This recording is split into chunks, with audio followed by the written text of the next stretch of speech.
Oak Hill Audiobooks presents an unabridged recording of Bad Seed, written by Jessica Eames and read by Emma Powell. The moral right of the author has been asserted. This performance is owned by Oak Hill Publishing Limited. Prologue. I stare down at your coffin, at the sleek, dark wooden box that hides your already decaying face, its shiny newness at odds with the rest of the graveyard. The minister's words wash over me as he tells me how much you will be missed, how much you meant to everyone here, how we must celebrate your life, all the more so after your tragic death. Like mine, everyone's eyes are trained on your coffin, but they steal glances at me when they think I won't notice, watching me to get their cue on how to behave. If I am stoic and still, then they will be. If I sob uncontrollably, then it's okay for them to do so, too.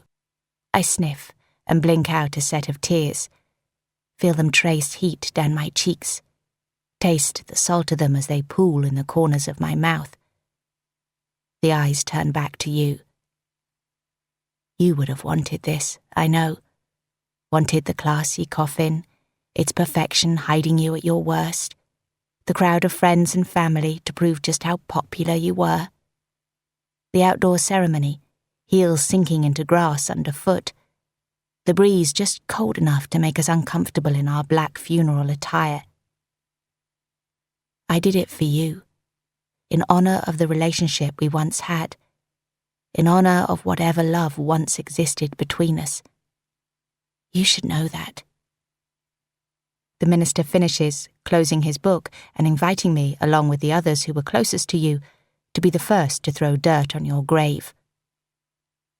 I'm not amongst those who say something about you, not one of those who stand there sobbing dramatically as they choke out their words.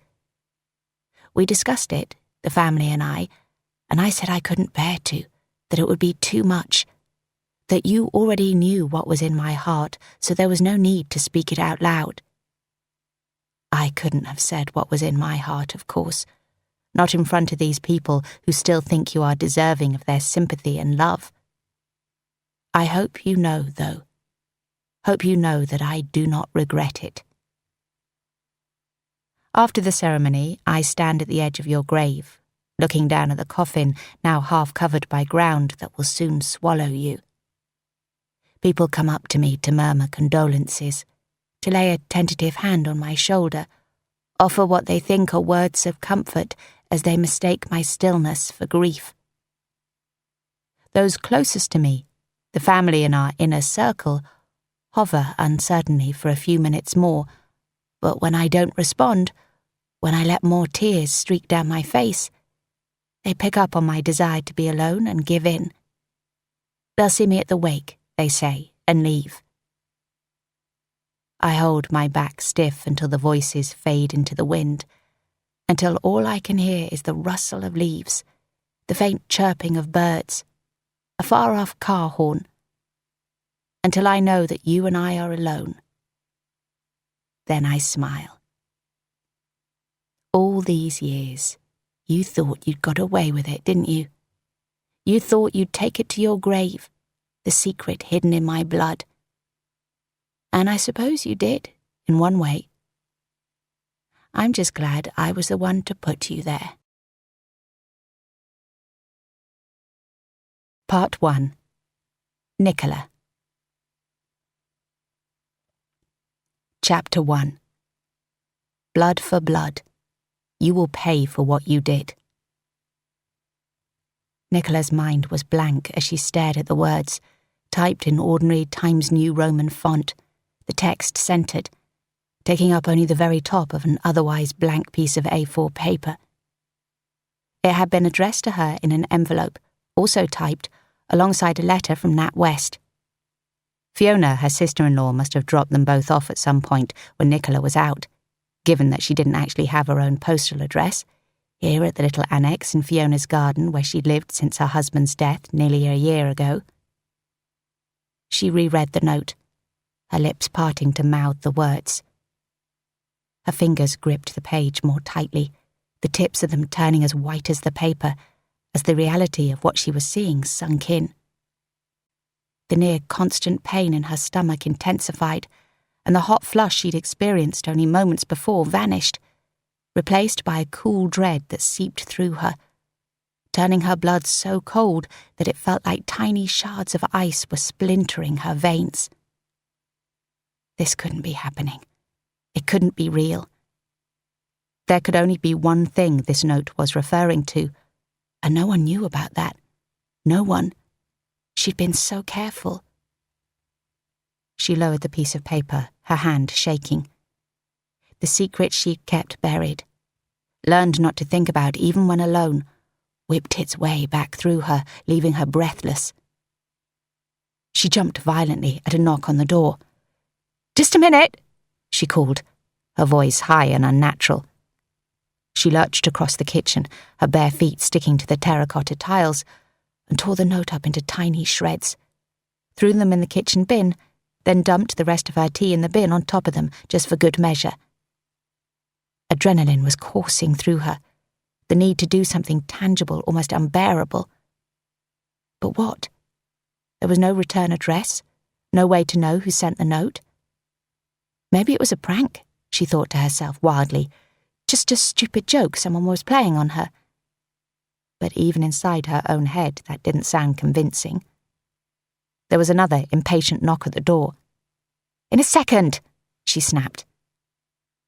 She took a slow, deep breath, then opened the door, letting in a cool September breeze which whisked away the sweat that had formed on the back of her neck. "I'm sorry," she breathed, looking up into Phil's tanned face. Her boyfriend, for want of a more appropriate word for people their age. "I just need to—" She trailed off, having completely forgotten what he was here for. "You all right?" Phil asked in his low, gravelly voice. "You look pale."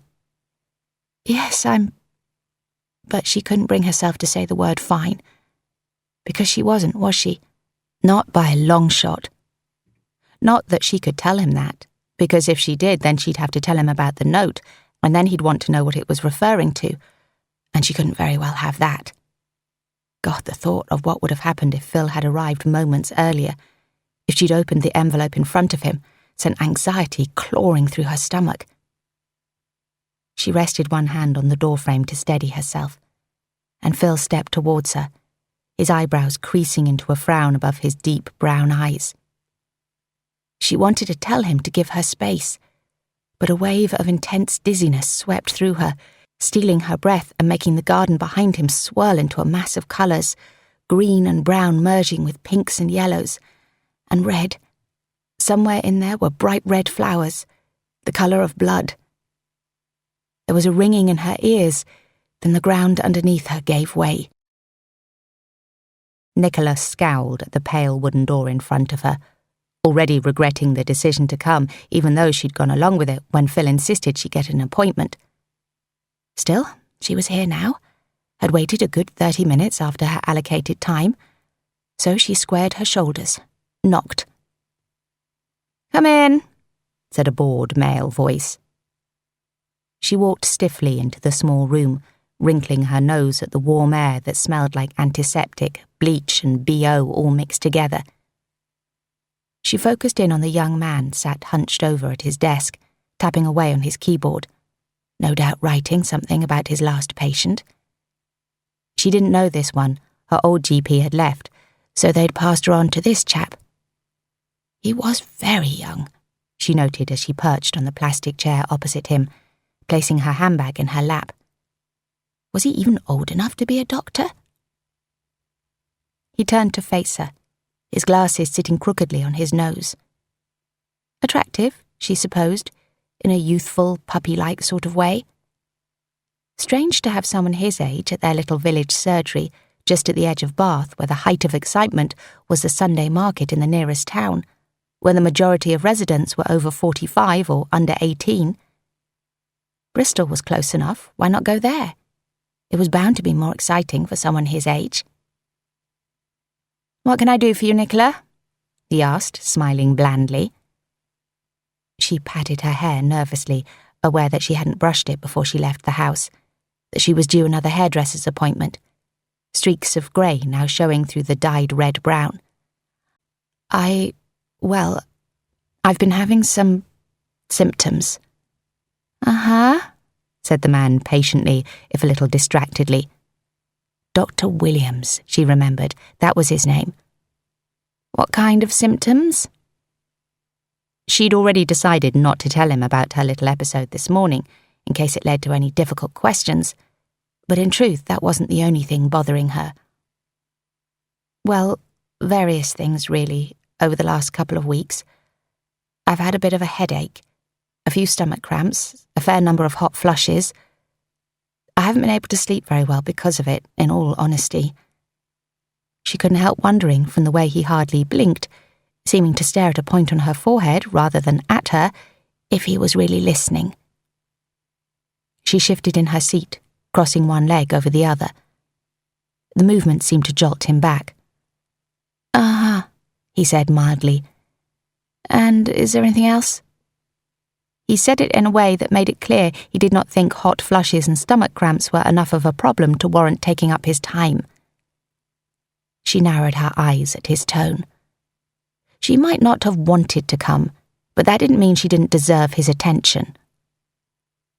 "I've had a few bouts of nausea," she said stiffly. "Quite bad, actually," she went on, his ambivalence making her more honest about it than if he'd been caring and interested. Unbidden, an image of the note flashed in her mind. "You will pay for what you did." A burning heat trickled down the back of her neck. It crossed her mind then that maybe these symptoms, maybe the confusion, the sickness, the pain, that all of it was deserved. Maybe it was karma, the universe's way of making her pay. No, that was ridiculous. There were certainly worse people out there than her. Terrorists. Now, you didn't see them coming down with bouts of nausea, did you?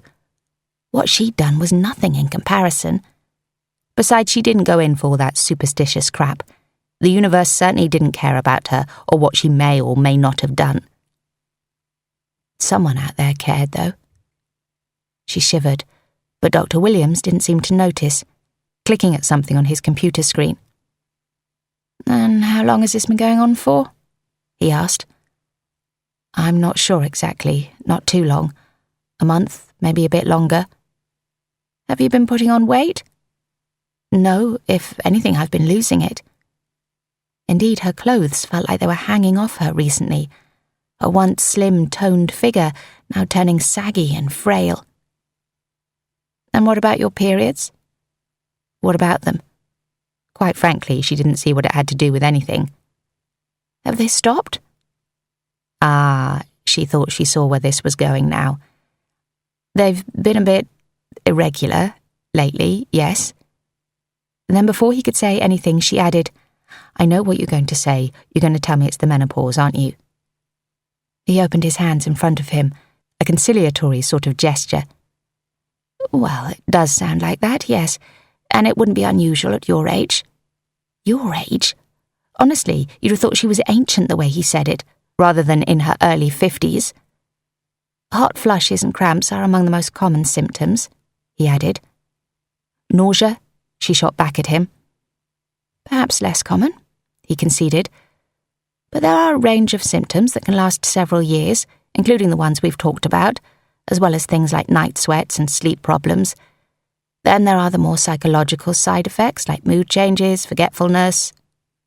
He droned on, going through the list like he'd memorized it from a textbook. His face was too pale, Nicola decided, like he hadn't seen the sun in months, and his cheeks were sunken in, giving the impression that he himself needed a good night's sleep. As she studied his face, it began to distort in front of her, his cheeks sinking in further so that they displayed the bones underneath, his skin becoming almost translucent, ghost-like, his brown eyes widening and stretching underneath his glasses like they were eating away at the flesh around them. No, this wasn't right. This couldn't be happening. She pressed her back against the chair away from him and squeezed her eyes shut. When she opened them, he was normal again and was looking at her expectantly. She let her breath out on a whoosh. In her head. It was all in her head. Blood and death were just on her mind after this morning, that was all. And she was bound to be feeling a little off after collapsing on her own doorstep. "Are you all right, Nicola?" Dr. Williams asked, the question sounding more like a courtesy than genuine interest. She swallowed, her mouth dry. "Just feeling a little lightheaded." He fumbled around behind his desk. "Let's take your blood pressure, shall we, just to make sure?" He produced the pump and strapped it on her arm. After a moment, he said, "It's a little low, but nothing to worry about." She half expected him to say that too was a product of the menopause. Instead, he glanced at his computer. "Your husband died coming up to a year ago, is that right?" Nicola jolted, the question so unexpected. It felt like something very heavy had settled on top of her, restricting her airflow. "Yes," she said shortly. "Though I don't see how that's any of your business," she wanted to add. "And it says here that you saw a doctor after he died because you had trouble sleeping, that you lost your appetite?" She stared at him disbelievingly. How dare he insinuate that this was the same thing? What she'd been going through then had no bearing on how she felt now. "I don't want to talk about that," she snapped. The room felt too close, too hot all of a sudden, and it was all she could do to stay seated, not to get up and storm out. She couldn't think about Charlie, not now, especially not after this morning. Grief and guilt roared up inside her, still so indistinguishable from one another, even now. "Of course, I didn't mean to upset you. I'm just noticing some similarities between what you were suffering then and what you're describing now." He paused, as if letting that sink in, then said a little more softly, "I see that, at the time, you declined the option of antidepressants." "I'm not depressed," Nicola said firmly. "I'm not saying you are, but the menopause can heighten mood swings, and if you've already been suffering from a low mood, it can be a very difficult time to go through." There he was, back to that again. She imagined she could tell him she'd fallen over and broke her ankle, and he'd put it down to the bloody menopause. "I'm not depressed," she stated again.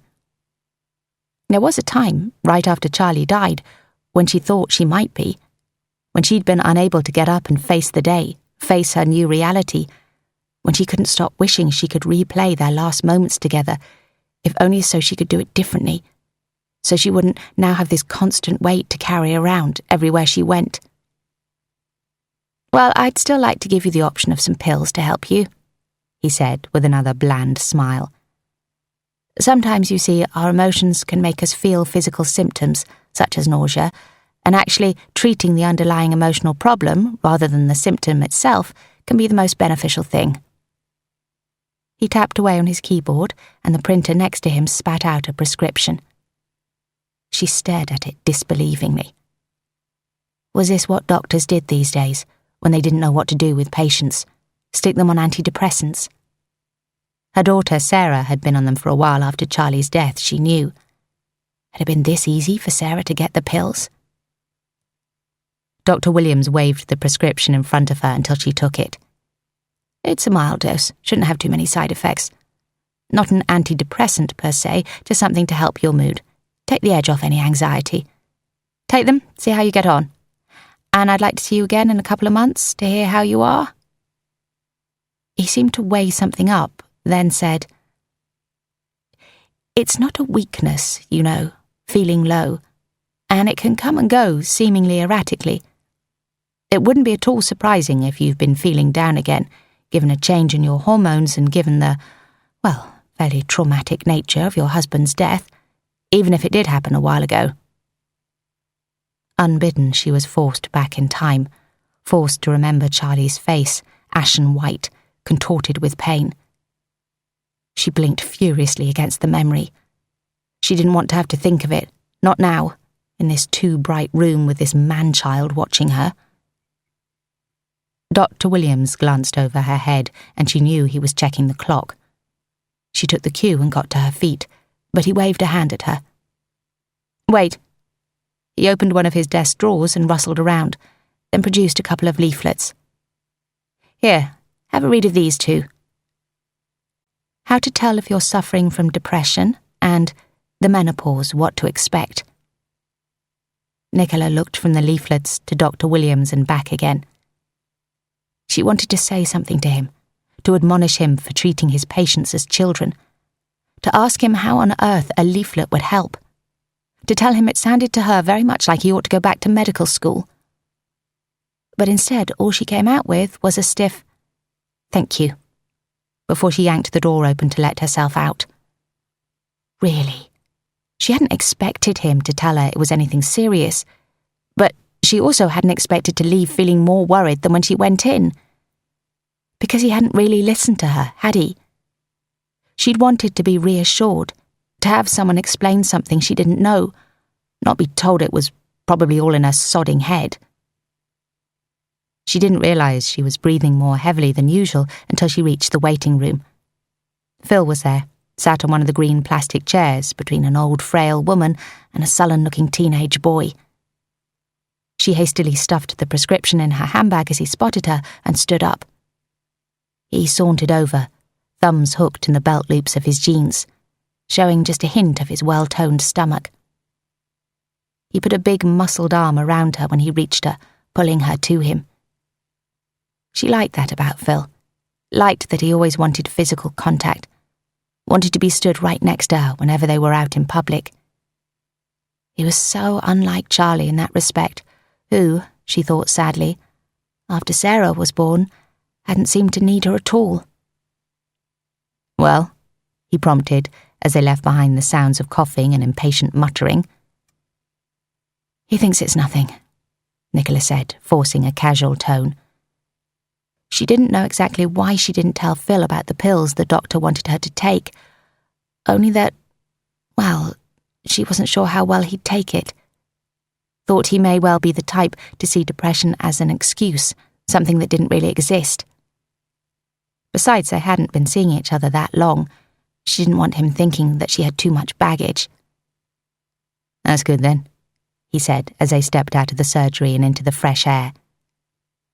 He turned her to face him when they reached his car, his big hands sliding down to her elbows. "So, I've been thinking," he said, his lip quirked up into a half smile. "And I think we should exchange keys. You know, make a statement. It would mean I wouldn't have to wait for you outside if ever you're late back from work or something." She noticed the assumption that he'd be waiting for her at her house, rather than her being round at his, but let it go. Still, she hesitated, not sure if she liked the idea that someone could invade her privacy like that whenever they wanted. The smile fell off his face, and his hands tightened on her arms for a second before he dropped them to his sides. "You don't think it's a good idea?" he stated, his voice monotone. No, it's not that," she said immediately. She forced a smile. "Sorry, my head's still a little fuzzy after this morning. The doctor said I have low blood pressure, you know." "Oh." She reached out, took his hand. "I think it's a great idea. Let's do it." Immediately, his face lightened. "Great. Well, in that case, I think we should go and seal the deal over breakfast. What do you think?" "Oh, well, I have—" "Don't worry about getting to the shop for your shift.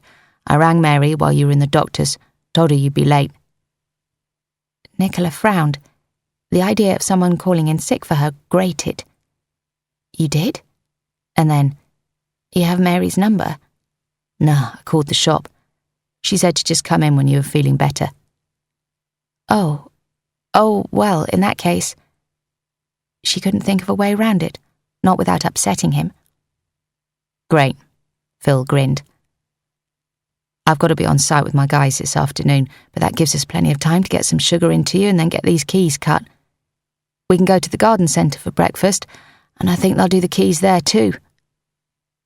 Despite herself, she smiled a little at his boyish excitement about the idea. He reached round her to open the passenger door, and she slid into the car silently. She made sure to keep her handbag clutched closely to her where the prescription was hidden. She didn't want Phil to see, She didn't want anyone to find out about the pills, for that matter. They'd wonder why she needed them. Why now? Why still?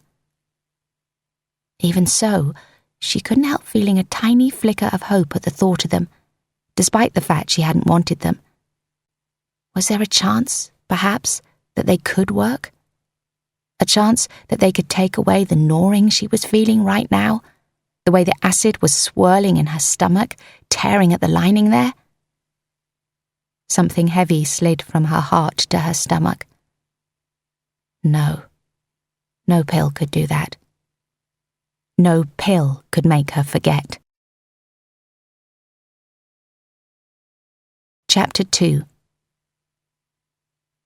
It was exactly 7 p.m. when Sarah let herself in through the front door of the main house, using the key Fiona always left in a plant pot on the doorstep. Ben and Fiona had gone out on their weekly date night, so Nicola had been left to babysit their daughters, her nieces, a duty she knew was the only reason Fiona tolerated her living in the annex. Nicola felt her chest relax when she saw her own daughter. She knew it was wrong that she doubted she'd turn up, but in her defence, it was only in the last few months that Sarah had started speaking to her again. When Charlie died, Sarah had retreated into herself, shutting herself from everyone, especially Nicola. She'd grieved more than anyone else, and Nicola hadn't known how to help her, couldn't help thinking that it was hypocritical to even try to do so, all things considered. But Sarah was coping now, Nicola told herself, tried to make herself believe it. Sarah was finally finding her way through it all, and they were finding their way back to each other. They'd be okay, the two of them. As long as Sarah never found out, that was. Nicola tried to shake off that thought as Sarah shut the door behind her. It had been 2 days since she'd got that note through the post. Nothing else had happened. No one had made any move towards her. So she convinced herself that it was nothing, a hoax. "Hi, Mum," Sarah said in a slightly muffled voice. Nicola could tell, just from that tone, that something was wrong, and actually, she welcomed the distraction of someone else's pain, as horrible as that might make her. She watched as Sarah shrugged off her leather jacket and bent down to take off her muddy boots, showing grass stains on her skinny blue jeans. And she knew then where Sarah had been, what was making her smile in a way that looked painful. Sarah might not think that Nicola knew her as well as Charlie had done, but she was wrong. So she knew without asking that Sarah had come from Charlie's grave. And she hated it. Hated the idea of her there, crying as she traced his name with her fingers, sobbing the way she'd done at his funeral when she'd spoken about her dad. Hated the thought of her sitting there, alone, damp seeping through her jeans as she knelt on the grass, growing cold in the September air. Nicola crossed the distance between them. "Hello, darling. Lovely to see you." She wondered whether to try and offer some words of comfort. Knowing her tells didn't mean she knew what to say, though. She was just as likely to make her more upset as she was to cheer her up. "Lily and Emily are still up," she said instead. "They wanted to see you before they went to bed." A genuine smile spread across Sarah's face this time. "Nice earrings," she commented as she followed Nicola into the living room at the front of the house, which looked out onto the gravel driveway. Nicola raised a hand to touch one of the sparkling studs. "Oh, thanks. Phil got them for me." Sarah raised her eyebrows but didn't say anything. She didn't really have to. Nicola knew all too well what Sarah thought of Phil, though at least she wasn't vocalising it as much these days. Really, though, she was hardly going to take seriously Sarah's thoughts on any man she was dating. She knew Sarah considered it a betrayal that she'd even consider dating anyone after Charlie. Though Nicola had to admit, there were times when she almost felt the same way herself. Lily and Emily were curled up together on the deep red sofa, watching Peter Rabbit for the millionth time. Emily grinned at Sarah, pushing her light brown hair, growing so fast these days, away from her face before sticking her thumb in her mouth again. 3-year-old Lily just continued to stare at the TV, one hand curled up in her wispy blonde hair. Sarah deliberately moved in front of the screen. You going to say hello then?" Without the distraction of a talking rabbit, both girls launched themselves at Sarah, who twirled them round in circles one at a time. Enough space in here that she could do so without worrying about knocking anything. It gave Nicola a pang watching the three of them together like that. So much unreserved love there. It intensified when Lily, who was almost mistrustful of Nicola sometimes, wrapped her arms around Sarah's leg and gave her signature cartoon giggle. She looked so like Sarah had at that age. "And as Sarah's here," Nicola said above continued squeals of delight, "that means I'm afraid it's bedtime." Nicola ignored the protests from Emily and glanced at Sarah. "Sorry, love, are you going to be—" Sarah waved a hand in the air. "Go, I'll help myself to stuff in the kitchen." By the time Nicola had got both girls to bed, if not quite to sleep, Sarah was standing over the stove, stirring a risotto, a glass of wine in one hand. She was so much more at ease in Fiona's kitchen than Nicola would ever be. "I hope you don't mind, I started on tea." She glanced over her shoulder. "Wine?" Nicola shook her head, the movement feeling heavy. "I think I'll just have tea." She moved towards the cupboard, but Sarah waved her away. "I'll make it," she said firmly. "Sit down, you look tired." Nicola tried and failed not to feel put out that she still looked tired after all the effort she'd made this evening. Subtle makeup so that she'd look healthy, and, yes, younger, menopause be damned. Sarah set those familiar grey-green eyes on her as she slid onto a chair and rested her elbows on the mahogany kitchen table. Really, who needed a mahogany kitchen table, for God's sake? But, of course, it was only the best for Fiona. "You went to see the doctor yesterday, didn't you?" Sarah asked. "What did they say?" Nicola wrinkled her nose. She shouldn't have told her about that. "I did, and it's nothing to worry about, so please don't." When Sarah didn't immediately look away, Nicola sighed. "It's just the menopause, love, that's all." It wasn't all, not by a long shot, but there was no way she was admitting that. Sarah seemed satisfied with that, turning to take the tea leaves out from one of the wooden cupboards. Much nicer cupboards than Nicola had in the annex. Sarah had made them all switch to tea leaves recently because they were better for the environment. Apparently, regular tea bags had plastic in them. Who knew? "Oh well, if that's it, then that's okay then," Sarah said mildly. Nicola resisted the urge to snort. She should wait until she was going through it before she brushed it off so lightly. "So they didn't take bloods or anything?" No need for anything like that." "Well, that's good then. They're obviously not too worried." Sarah brought a cup of tea over and nodded to the plain blue coaster on Nicola's right. Smiling slightly, Nicola moved it in front of her, then took the tea. Even as a child, Sarah had been the tidy one, so similar to Charlie in that respect. She went back to her cooking, sweeping back long hair, naturally blonde even before the highlights she put in. Gorgeous hair she most certainly didn't get from Nicola. "And there was nothing that made you particularly want to go to the doctors? I mean, I know you've been feeling sick and all that, but there wasn't anything else?" Nicola kept her face neutral. She was like this, Sarah, never very good at just letting things drop. "No, nothing," she said lightly. "Just wanted a check-up, you know?" She knew that her face was calm, her cheeks unflushed as she spoke. She'd always been able to lie well, when she'd really wanted to, had enough practice at it by now. It was hard to tell whether Sarah believed her, but really, Nicola found she didn't care. It was the reason Sarah was here, after all, the reason she was back in Nicola's life again. She'd been more attentive, been around far more often since she'd found out, no doubt through Ben or Fiona, that Nicola wasn't feeling great. She'd been willing to come and cook for her, to take care of her.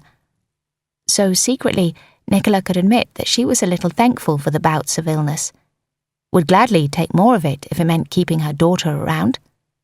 Not that she deserved to have her around, of course, or at least that's what other people would say if they knew. Nicola sipped her tea and grimaced a little. "What's the matter?" Sarah said, too observant as always. She set plates on the table, Expensive plates, Nicola thought bitterly. Ones Fiona had had made specially, with hand-drawn flowers on each of them. The type of plates Nicola would have had in her old life. "Isn't it sweet enough? I can add more sugar." No, it's fine, love."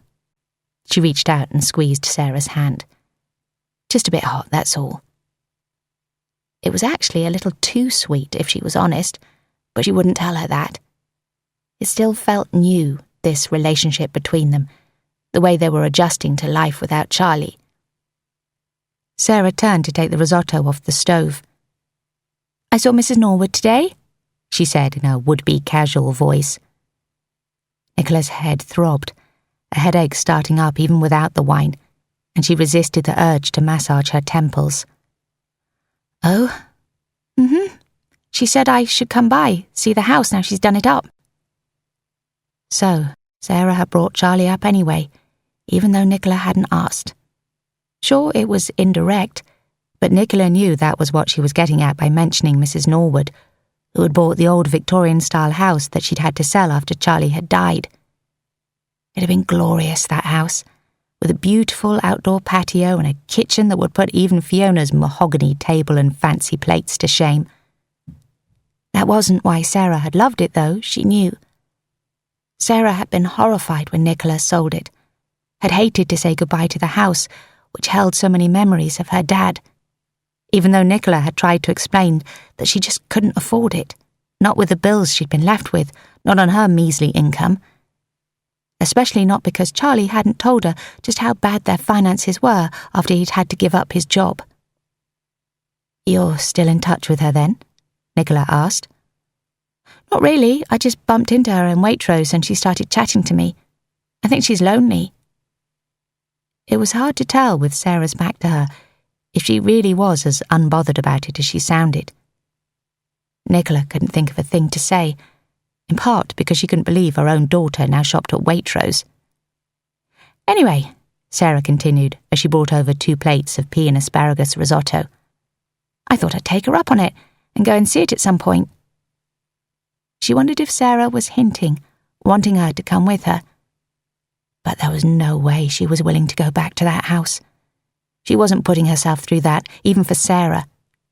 So she just settled with, "That'll be nice." Her next words came out almost unbidden, the suggestion overflowing before she could think better of it. "On another note, I was just thinking that maybe, if you'd like to, we could do something on the 5th. There was a pause, then, "Dad's anniversary," Sarah whispered. I thought maybe we could go to his grave together, get some of those pastries he liked from the bakery or something." Her words were coming too quickly and she made herself take a breath, slow down. She didn't want Sarah to think she was nervous. "Do something together to remember him," she finished lamely. Sarah considered her, cocking her head. And then to Nicola's enormous relief, the corners of her mouth crooked up into a slight smile. "I'd like that," she said. They were still in the kitchen, finishing up an M&S lemon tart that Sarah had picked up when Ben and Fiona got home. Usually, when she was babysitting, Nicola could hear the car pull into the driveway, could prepare herself. But sitting in the kitchen at the back of the house meant that she didn't notice they'd arrived until she heard their voices. She tensed automatically, her shoulders going stiff, even as she reminded herself that Fiona had asked her to be here. Sarah glanced at her, a slight frown creasing her forehead, as if she could pick up on what Nicola was feeling. But the frown dropped away when Fiona came into the kitchen and Sarah smiled warmly. Nicola jumped to her feet, though she regretted it when a wave of dizziness hit her. She'd caved and had just 1 glass of the New Zealand Sauvignon Sarah had opened, but surely 1 glass wasn't enough to make her feel this lightheaded. No doubt that man-child doctor would claim it was another bloody menopausal symptom. "How was your evening?" Nicola asked. Fiona pushed back her chocolate curls, and Nicola felt a little bolt of jealousy at how smooth her skin still looked. How you could really tell Fiona was nearly 10 years younger than her. "Oh yes, good." Fiona didn't even bother to fake an enthusiastic tone. "How were the girls?" Nicola prattled on about how good they'd been, but she was barely concentrating on what she was saying because Ben had come into the kitchen behind Fiona. He looked so similar to Charlie in some respects. The same brown hair, same height, the way they both let their stubble grow out just a little. But they'd been stepbrothers, and it showed. Ben's eyes were the seaweed to Charlie's deep ocean blue, his cheekbones more pronounced, nose smaller. He was leaner, too, even now just creeping into his late 40s. And yes, fine, he was attractive. It wasn't a crime to admit that to herself now, was it? Particularly tonight, in his jeans and white designer jumper. Though she refused to meet his gaze, she could feel his eyes on her, burning her skin. Intense, watchful, just like when she'd first met him. She was glad in that moment she'd made the effort to look nice. Glad she still had the figure she still worked so hard to maintain, even if it was leaning more towards frail than toned these days. She hated the thought of him seeing her as she really was. Exhausted, both physically and mentally. Fiona slid into a chair next to Sarah, and Sarah lifted her nearly empty glass. "I'd offer you wine, but I drank it all." Fiona's lips twitched. "That's all right, we had wine at the restaurant, and if I have any more, I'll suffer tomorrow." She yawned, and Nicola thought it might be pointed, but she wasn't sure if that was just her being oversensitive. "I'm knackered anyway. I'll probably go to bed in a minute." "Oh well, in that case I'll head back," Nicola said immediately, actually a little grateful for the excuse. As much as she loved her daughter, she wasn't sure she could last much longer. "Want me to walk you back?" Ben asked casually, coming to stand behind Fiona with one hand on the back of her chair. Because of that, he didn't see the way Fiona's lips tightened, the fleeting look she gave Nicola. "It's just across the garden," Nicola said lightly. "I think I'll manage." There was a moment of silence, then Sarah stretched and stood up. "I'll head too. Got an early start tomorrow." She gave Fiona's shoulders a squeeze, then hugged Nicola. "Love you, Mum." She said it firmly, almost like she was reminding her, reminding everyone in the room, which made Nicola suspect she'd caught the look Fiona had given her a second ago. "Love you too." Nicola quickly said goodbye to Ben and Fiona, then let herself out the back door in the kitchen onto the patio area. Her annex was across the other side of the L-shaped garden, almost directly opposite where she was stood on the patio now. She crossed to the paved path, which led from the side of the big main house right to the front door of the annex, through the main part of the garden with a line of pear trees running down each side of the path. To the left of the annex was the other part of the garden, the wilder part, locked with a gate so that Lily and Emily couldn't get in there to play. She walked down the path, breathing in the smell of the flowers, the cool night air settling her a little. It was dark now, especially as she left the glow of the kitchen behind her, so she couldn't make out the individual plants. Not that she'd be able to name most of them anyway. Ben and Fiona were the gardeners, not her. The shapes of them distorted as she drew closer to her annex, the bushes getting bigger, the thin-stemmed flowers seeming to rise and twirl towards her, looming over her like they were watching her every move. She hitched in a breath and stumbled, catching her jacket on one of the branches of the pear trees. She steadied herself and looked down to where she was still attached. The wood was pale and light in the darkness, strangely luminescent. She released her jacket from where it was snagged, but as she stepped back, the slim branch reached towards her, becoming an old gnarled finger that tried to grab her again. Panicked, she jolted away, then charged the last few steps down the path, keeping her head down, trying to ignore the way the other pear trees were now doing the same, branches shifting into handless fingers that tried to grab her, to stop her. She was breathing far too heavily when she reached the front door, her hand shaking violently as she unlocked it. She glanced over her shoulder before she let herself in. But everything was normal. The garden, quiet and still, the pear trees hidden in shadow. No sign of the menace they just showed her. She shook her head. Ridiculous. It was the wine, combined with her already worried state of mind. It was making her imagine things. It was when she was taking off her earrings, the ones she'd worn because she knew she would see Ben, that she noticed a necklace, the one Charlie had given her just after she'd given birth to Sarah, was missing from her jewellery box. She hadn't worn it in years, not since that night, must be 5.5 years ago now, when she'd worn it for Charlie on their anniversary. Worn only that as she'd walked into the bedroom to surprise him, to try and rekindle a passion that they'd never really had, if she was being brutally honest with herself. He'd looked at her and dismissed her, said he was too tired. She pressed her lips together at the memory, the humiliation of it. But despite that, it was an expensive necklace, and beautiful, a gorgeous emerald for the colour of Sarah's eyes. And unlike their anniversary, that was a memory she wanted to keep. The day Sarah was born, the joy of it, of her, despite everything.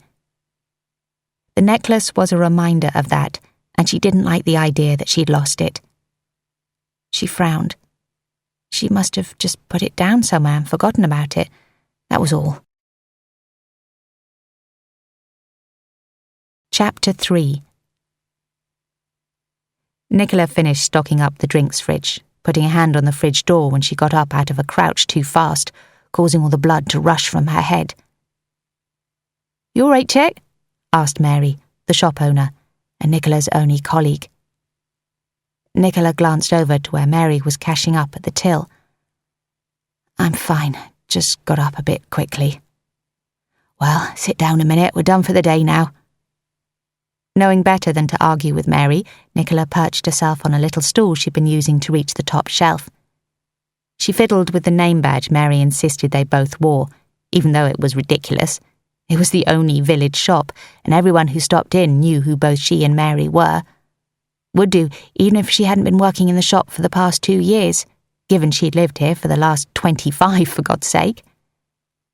"There," Mary said, clicking the till shut. "Now, what do you say we have a bit of that leftover cake, shall we? It won't be good too much longer." Mary was continually having a bit of the leftover cake that she got one of the local ladies to bake, hence the reason she was a little on the large side. She smiled widely at Nicola, and in that instant her face changed, just like the doctor's had. Her fleshy cheeks disintegrated, shrivelling and turning a nasty grey colour, like something was eating away at her face. Part of her mouth fell away so that her teeth were on show, yellowing and crooked. Nicola stared, trying to tell herself that it wasn't real, that it couldn't be real. But her breathing was coming quicker and quicker, her heart frantically trying to escape the confines of her chest. She wanted to close her eyes, but she couldn't. She couldn't because of Mary's eyes, staring at her wide and glassy as if from pain, exactly like Charlie's eyes had been. "And then," Mary was saying, taking 2 big slices of the Victoria sponge from the glass-fronted cake display, "Mrs. Winterbourne, you know, the woman who lives on the corner beside the pub, told me that all those trips her husband had been taken into Bristol for those big meetings were actually for a different kind of meeting altogether, if you see what I'm—" "Are you sure you're all right, Chick?" she asked again. "You look very pale." "I'm fine," Nicola managed, though her voice came out croaky. "Just, being hit a bit hard by the menopause at the moment." She hated herself for saying it, for blaming every little thing on it. But the thought was in her head now after that bloody doctor. God, she just needed a good night's sleep, that was all. Needed just one not plagued by stomach cramps. "Ah, yes," Mary said sympathetically. "I remember it all too well. I had a dreadful time with it myself. Hot flushes like you wouldn't believe, and at the most inconvenient times, I tell you. Sure, you just need some sugar. That always helped me."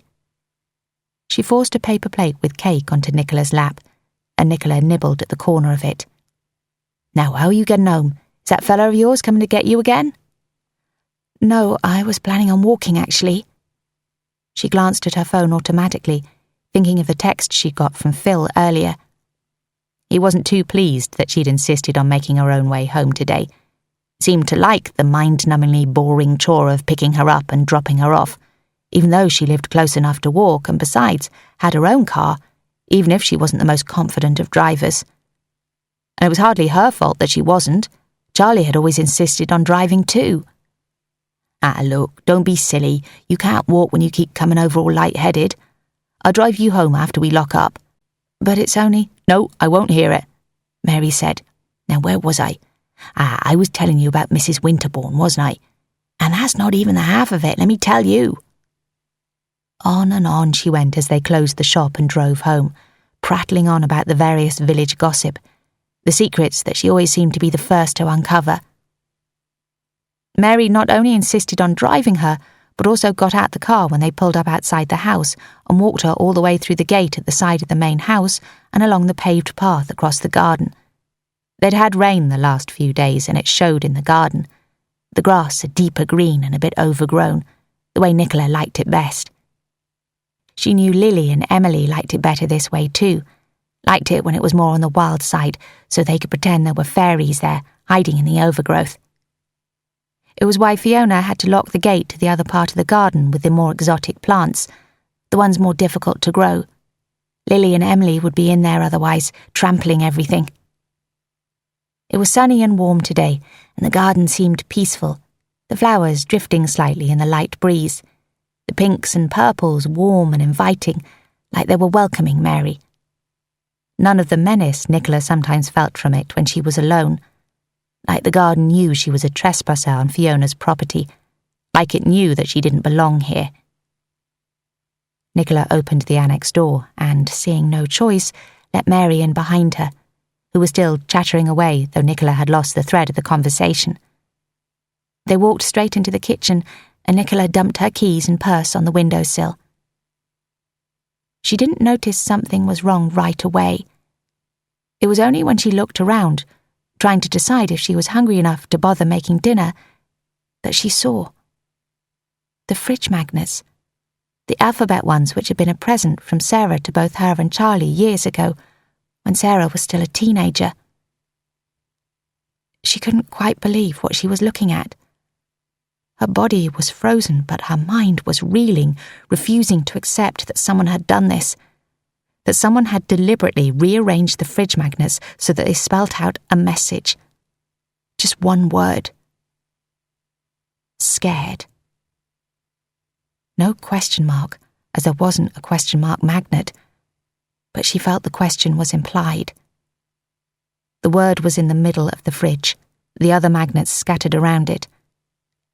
Nicola felt tears burn the back of her eyes and blinked furiously. But this had to mean someone had been in her home, someone who knew she'd be out, someone who wanted her to be frightened. Her heart sped up into a warning drum. Mary had gone quiet. Nicola didn't know when she'd stopped talking, hadn't noticed the lull in noise. Mary didn't seem to notice anything was wrong, hadn't picked up on the anxiety now shredding the lining of Nicola's stomach.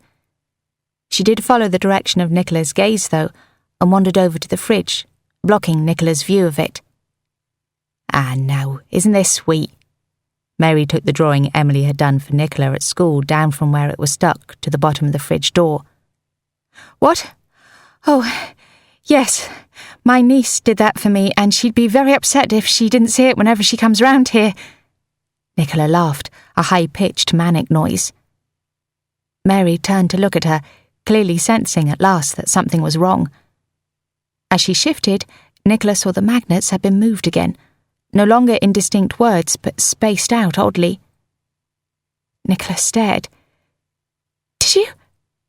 But she broke off, mouth open around unformed words.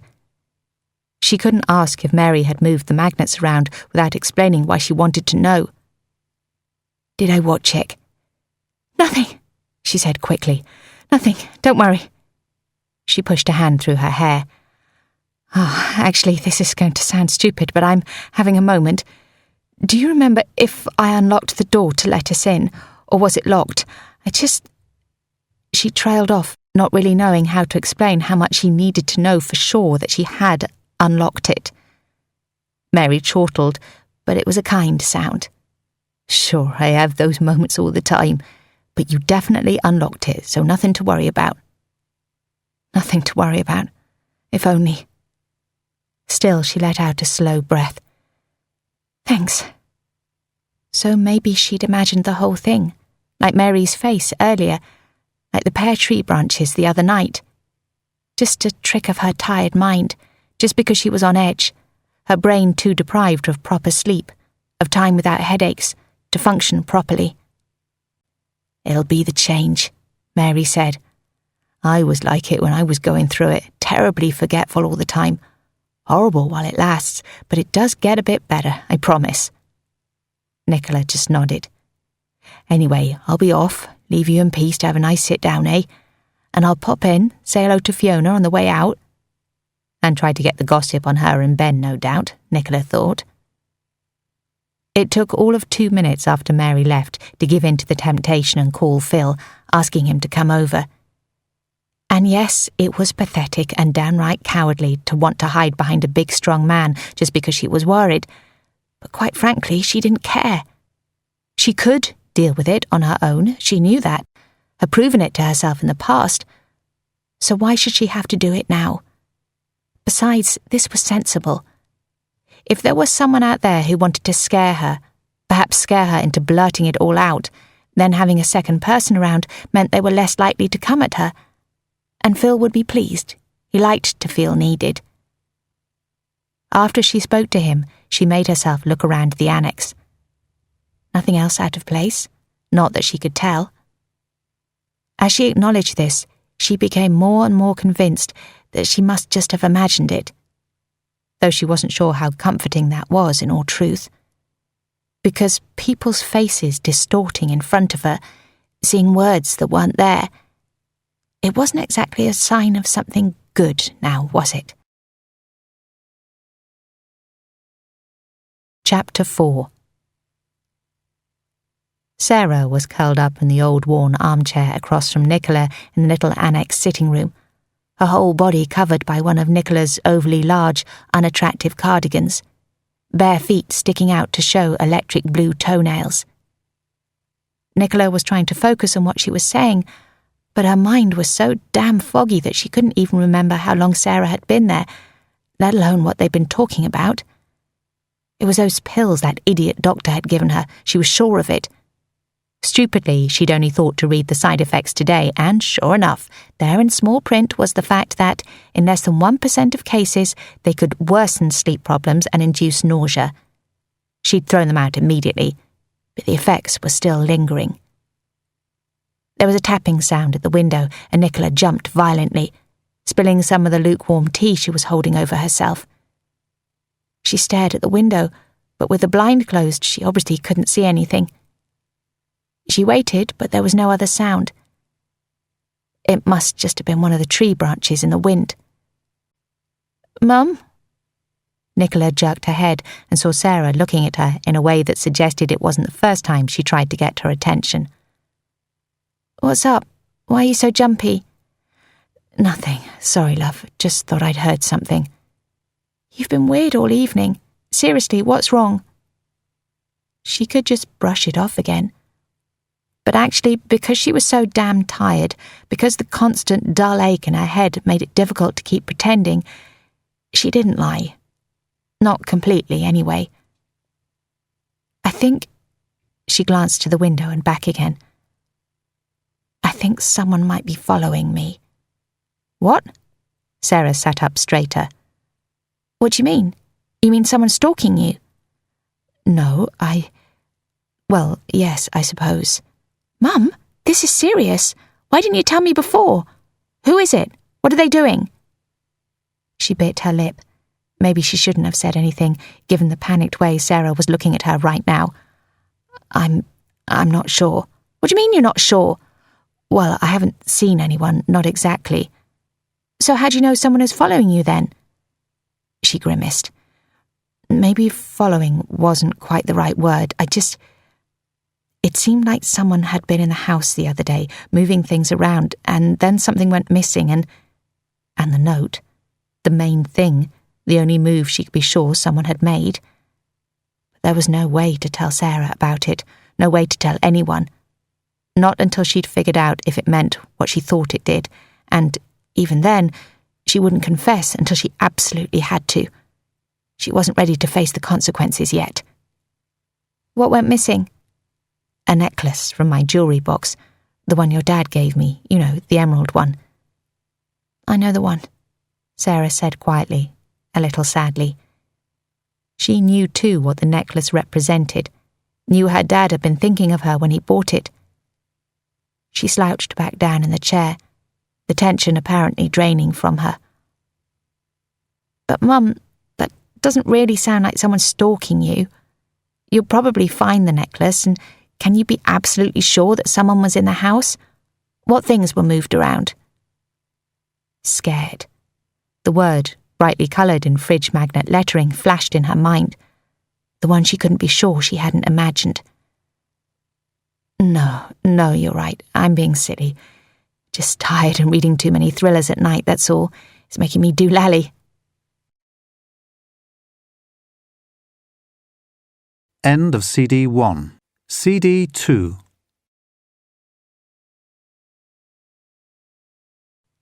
And it's not like anything really bad had happened to her, had it? Not yet, anyway. She felt a cold prickle run down her back, but resisted the urge to shiver. This time, when there was a loud bang, Sarah started as well. What was that? Nicola frowned. I think it was the door to the main house. It must have been slammed hard if they heard it all the way across the garden. They heard Fiona's high-pitched voice next, her words muffled but the tone clear. Nicola felt a tiny twinge of satisfaction which she tried to quell. She shouldn't want them to be arguing again, knew it was wrong on so many levels, but she had a front row seat now to watch Fiona with her perfect house and perfect children, the house with an interior that looked like it was out of a catalogue. Even knowing Fiona's life wasn't perfect, far from it, Nicola still resented her for all those things that she used to have herself, before her life came crashing down around her. Ben's voice now, the garden swallowing the words so that by the time it reached the annex, all they could hear was an angry rumble. Can you always hear them like this? Sarah asked. Sometimes. They're not usually this loud. I don't like it, all this arguing. They've been off lately, don't you think? Maybe. Nicola knew very well that Sarah was right, but that didn't mean she wanted to get drawn into a conversation about it. It's sad. I always used to think of them as the perfect couple, you know? The perfect couple. So unlike she and Charlie, Nicola thought sadly. Nicola used to think they were hiding that from Sarah. After all, it was never shouting with Charlie. Their fights were much more subtle, long silences and disapproving looks. Only with Nicola, none of that was ever directed at Sarah. But despite that, Sarah had still picked up on the cracks. And on that note, Sarah yawned, stretched. I better go. Nika's had a rough day at work and I promised I'd be back in time for a glass of wine before bed. Nika, Sarah's flatmate, Nicola remembered. She insisted on walking Sarah out, and as she opened the front door, they were hit by the sound of Ben's voice, loud and angry enough to cover the distance this time, the garden changing tack and amplifying it like it wanted them to hear him. Oh, don't fucking start that again. The two of them exchanged a look. Are the girls home? Sarah asked. I presume so. Sarah set her mouth in a hard line as she shrugged on her leather jacket. She'd always been like this, very strict standards for what was right and what was wrong. Too strict, really, in Nicola's opinion. After all, no one could be perfect all the time. They were all entitled to little slip-ups every now and then. It was dark outside, and though Nicola told herself to stop overreacting, she couldn't stop herself flinching at the rustling noises amongst the plants, her mind turning the innocent explorations of little creatures into something much more sinister. Ben and Fiona's voices hummed through the wind. Nicola tried not to listen, but when they reached the end of the paved path, coming up to the main house, it became impossible not to. "Don't touch me, Ben. I've told you I don't want to talk to you when you're like this. Oh, come on, don't be such a what, Ben? Such a what? You're being... I said don't touch me!" There was a sound of something smashing, glass on a hard surface. The sound of Fiona screaming, high and shrill, of Ben swearing. Then it went quiet. Why did it go quiet? Nicola was frozen at the end of the path, staring at the kitchen window. But the blinds were shut, the curtains pulled across them, so although she could see a dim glow of the light inside, it was impossible to make out any shapes. "Maybe we should pop in, check everything's okay?" Sarah's voice, hesitant as it was, made her jump. She stepped out of reach of the pear tree closest to her and onto the patio, just in case. "Do you think," Nicola whispered, "maybe we should just leave it, let them sort it themselves?" "No, I want to check Fiona's okay," Sarah said firmly, and though she was whispering too, it didn't sound quiet enough to Nicola. They were right next to the back door now. Surely Ben and Fiona must be able to hear them. It was because of that, because she thought they must know that they were already there, that she murmured her agreement, trying to ignore the way her skin was thrumming, nerves all too ready to jump into action. "Good." Then, so quietly Nicola wasn't sure if she was supposed to be able to hear, Sarah muttered, "Besides, who knows what Ben is capable of when he's in a mood like this?"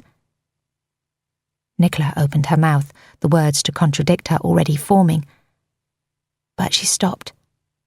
Because, besides the fact that she knew she shouldn't be automatically jumping to his defence, she supposed Sarah was right in some respects. You never really knew what anyone was capable of. The two of them walked in silence to the back door of the house. It was nothing, Nicola told herself. Stupid to be jumping to conclusions, to be picturing the worst. It was just a fight, like the countless others she was sure they'd had. Sarah knocked, and when no one answered, she opened the back door into the kitchen. Nicola slipped in behind her. Sarah reacted first to the scene. "What the fuck?" Her sharp voice made Fiona flinch. Fiona, who was sat at the kitchen table, one hand holding a paper towel to her left cheek. Nicola focused on her and only her in that first moment. Focused in on the blood, seeping through the white paper, a smear of it on her chin where she hadn't mopped it up yet.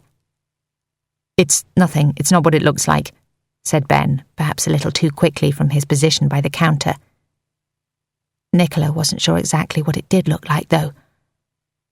For the first time, she noticed the smashed glass on the tiles, shattered into tiny pieces that reflected the glow from the two bright lights overhead. God, surely this wasn't deliberate, was it? "We heard shouting," Nicola said dumbly, her words feeling thick and sticky in her mouth. Fiona grimaced, glancing at Ben for the first time since they'd walked in on them. No, not glancing, glaring. Then she met Nicola's questioning gaze. "We just had an argument, that's all." "And it's none of your business," was quite clearly implied. "That doesn't look like it was just an argument," Sarah said, stepping further into the room. "It was an accident," said Fiona sharply. Sarah raised her eyebrows, clearly about to comment, but before she could say anything to make things worse, Nicola looked to Ben, who was standing on the other side of the fragments of glass. "What happened?" she asked. He pulled one hand through his hair so that it stuck up in odd angles. The glass slipped. I've had a bit to drink, so I didn't mean to throw it. God, I didn't mean for it to hit her." Nicola noticed the correction at the end, so couldn't help wondering whether it truly had slipped, whether it was even possible for a glass to slip out of someone's hand and smash like that, with the pieces closer to her than him. Ben was staring at Fiona now, his face a little pale. "I didn't mean to, Fee." "I know." But Fiona looked resolutely down at the table. "We heard a scream," Sarah stated. "You'd scream too," Fiona said, if there was a glass coming towards you. Nicola wondered if that was true. Sarah wasn't exactly the screaming in fear type. Look, I'm sorry if we worried you, but it really is fine. It's worse than it looks. She brought the paper towel away from her face, and though it was a little red, Nicola couldn't see any visible wound. No gashing hole, no sign that she'd been hit hard. Sarah walked up to Fiona, gave her shoulder a squeeze, and Fiona smiled, perhaps a little grimly, up at her. Nicola felt a sharp bolt of resentment, though she worked to keep her face impassive. It was so easy, their relationship.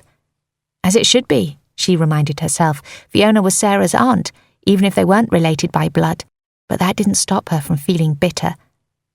That Fiona seemed to genuinely love Sarah, yet had made her dislike of Nicola no secret, didn't stop her in her dark moments from wishing Sarah would side with her, hoping that she would refuse to be warm towards Fiona in a show of solidarity.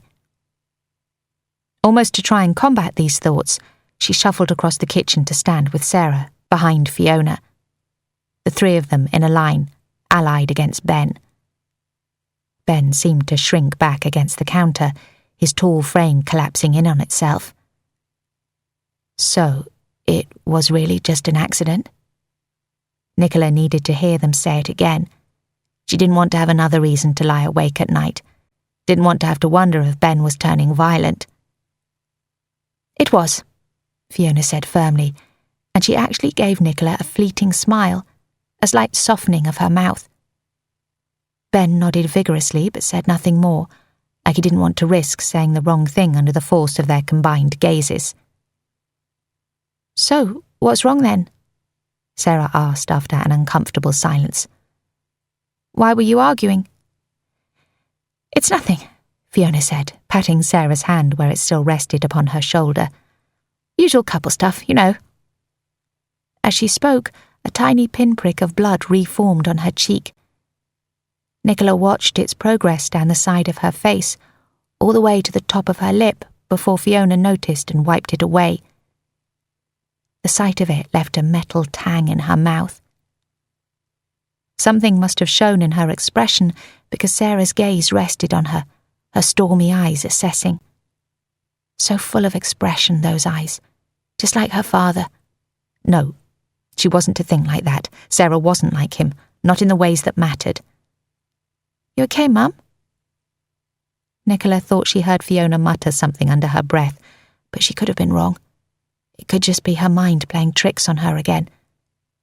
She felt Ben's attention on her now too, his eyes full of concern, and wished she'd made a bit of effort with her hair, was wearing something other than this shapeless blue dress. She would have, if she'd known she'd be seeing anyone other than Sarah. I'm fine, she managed. She was aware of how wrong it was that Ben and Sarah were worried about her when Fiona was the one bleeding, and embarrassment clouded by a little smugness wormed through her. Sarah nodded, turned her attention back to Fiona. Well, if you're sure it's nothing... Fiona inclined her head wearily. Then I'll head off. Yes, Nicola said quickly. Yes, we'll leave you to it then. She cringed a little at how that came out, like she was encouraging them to keep arguing, but no one else seemed to notice. She half-turned towards the back door, now desperate to be away from the scene, but stopped at the sound of Fiona's wooden chair screeching across the tiles. Wait, Fiona said, and she crossed the kitchen, seemingly unconcerned that her bare feet might meet sharp glass along the way. I think this is yours? And she held up Nicola's emerald necklace. The thin gold chain glinted as it swung from Fiona's hand. Sarah gave her an almost exasperated smile, rolling her eyes as if to say, I told you so. Where did she find it? Nicola asked. It was in Ben's underwear drawer, Fiona said shortly. Nicola frowned at Ben, who held up his hands, palms facing her. I didn't know it was there, I swear. But a tinge of red travelled up his neck. I must have tidied it away without realising. Oh, and it just found its way in between your boxers, did it? Fiona asked scathingly, still holding the necklace out to Nicola as if it was something contaminated. Nicola stepped towards her gingerly, even though she still had her pumps on, and took it, the chain warm as she threaded it through her fingers. "I told you I didn't even know it was hers." This time, when Nicola glanced at Ben, he wouldn't meet her gaze. She wondered if that were true, if he truly hadn't recognised it. The fact that Fiona knew it was hers, the fact that Charlie had given it to her, had made such a big deal of her, made her doubt it. Ben had been very aware, back then, of the intricacies of her and Charlie's relationship. She was close enough to him now that she caught a whiff of the alcohol he'd apparently been drinking. He didn't seem drunk, but then he'd always been able to hide that, much better than Charlie had ever been able to. She remembered more than one night drinking with the two of them, before Fiona had even come on the scene, when Charlie would pass out from drink long before Ben showed any effect, leaving Ben and Nicola to stay up, talking nonsense. "Did you leave it here?" Fiona demanded. Nicola frowned. "I suppose I must have." She didn't remember doing so, but wasn't that the point of losing something, that you didn't remember where you last put it? And there was no reason for Ben to take it, surely. Forgetfulness, just another part of the menopause, that's what the doctor said.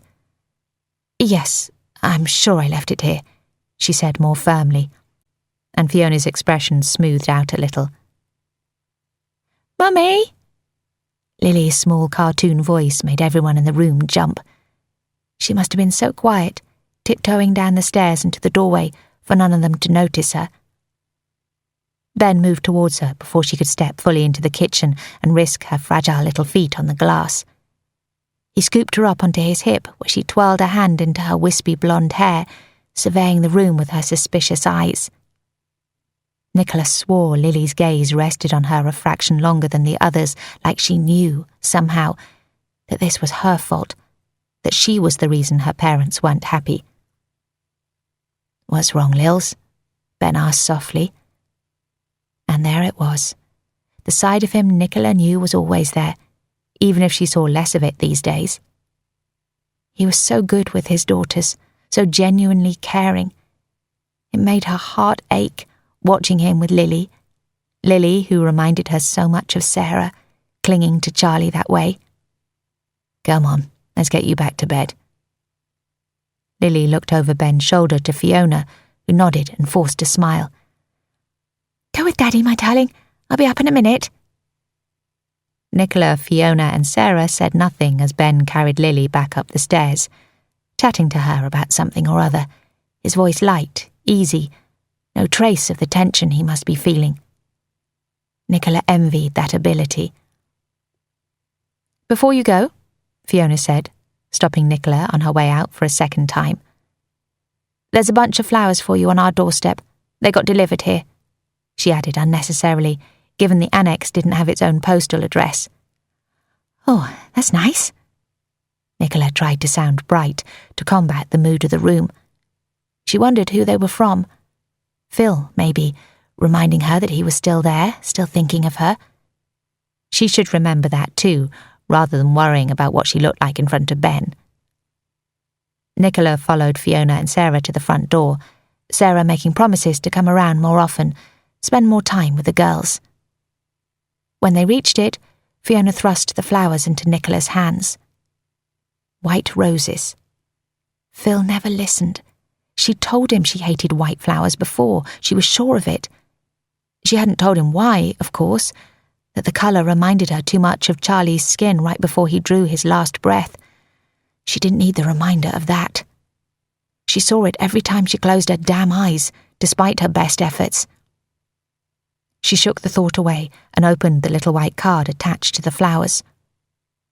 Almost immediately, too much blood rushed straight to her head, so that for a second the hallway spun. Sarah and Fiona were still talking, but the hum of their voices made no sense to her, because all her attention was on the card, on the cursive writing, typed up in one of those fancy fonts. Just one word. Soon. Chapter 5. Phil had not sent her the flowers. She'd been clinging to that hope, that he'd just meant he would see her soon. But he hadn't, and she knew of no one else who would want to send her flowers with that message. She tried and failed to track down where the flowers were from. The card had no branding on, the flowers in simple plastic that could be from anywhere. You will pay for what you did. Soon. Those words had gone round and round her head over the last 24 hours until it felt like they were tattooed to the inside of her skull. She hadn't been able to sleep, and the churning in her stomach was only getting worse. The flowers were definitely real, like the note, not a trick of her tired mind. Someone she knew, who knew where she lived, had sent them to her. Someone was watching her to see what effect they were having on her, waiting for her to break and confess everything, because surely that must be the end game here.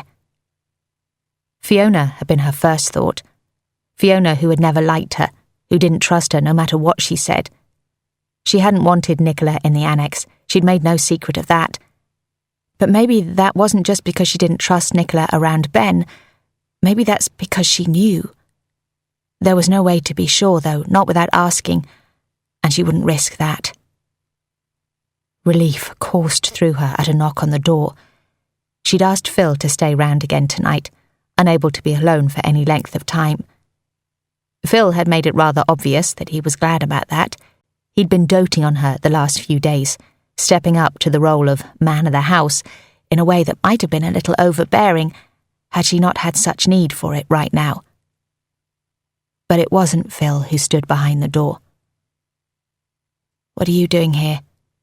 "And hello to you too." Ben stepped into the kitchen without waiting for an invitation. His hair was damp, little droplets of misty rain clinging to it. "What's wrong?" "Wrong? Nothing. Why?" She gave in and shut the door.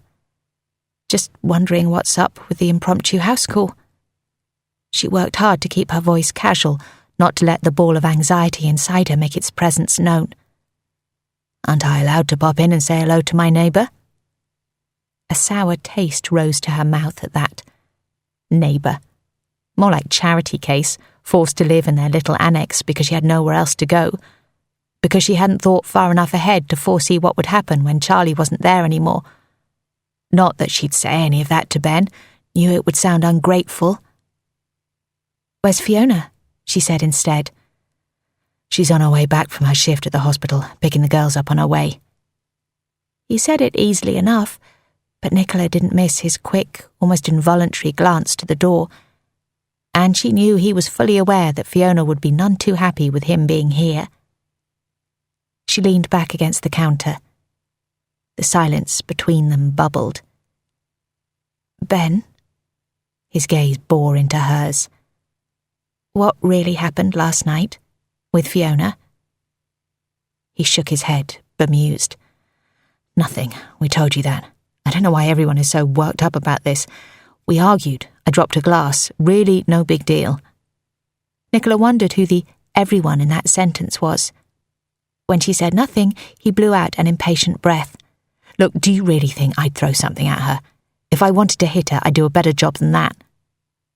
It was clearly a joke, but it fell flat, like a ball thudding to the ground with no bounce. He grimaced. "Sorry, bad taste. I didn't mean that." Nicola sighed. "Why are you here, Ben?" "You know why." His voice was different now, low, more intense.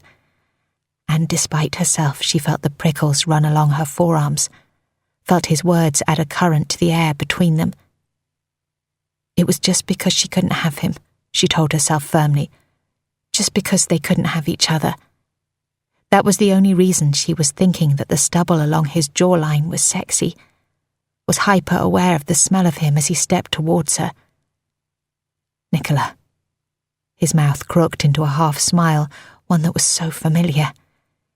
"It's driving me mad, knowing you're right here and not being able to do anything about it." God, the way he was looking at her, like she was desirable, rather than something old, frail, broken. The temptation to give in to that was almost unbearable. You should go, she whispered. Charlie will be here any minute. He frowned and said, Charlie? At the same time as she said, Phil. She shook her head. Phil, I meant Phil will be here any minute. Is that what you're worried about, Charlie? Because he's not here anymore, Nicola. I'm aware of that, she snapped. Your wife is, though. He laughed. Right, like you and Fiona get on. She wondered briefly if they would have done if Ben hadn't made his discontent so obvious. At the beginning, when Ben and Fiona first met, they'd been friendly to each other then, hadn't they? She was sure that it was only in the last year, maybe really only in the last few months, that things had got worse, that Ben had started to watch her with those intense green eyes. Only now that Charlie wasn't here anymore. That's beside the point, Nicola insisted. He just stood there, too close, looking at her indulgently. You have to stop this, Ben. She tried to back away, but the kitchen counter left her nowhere to go.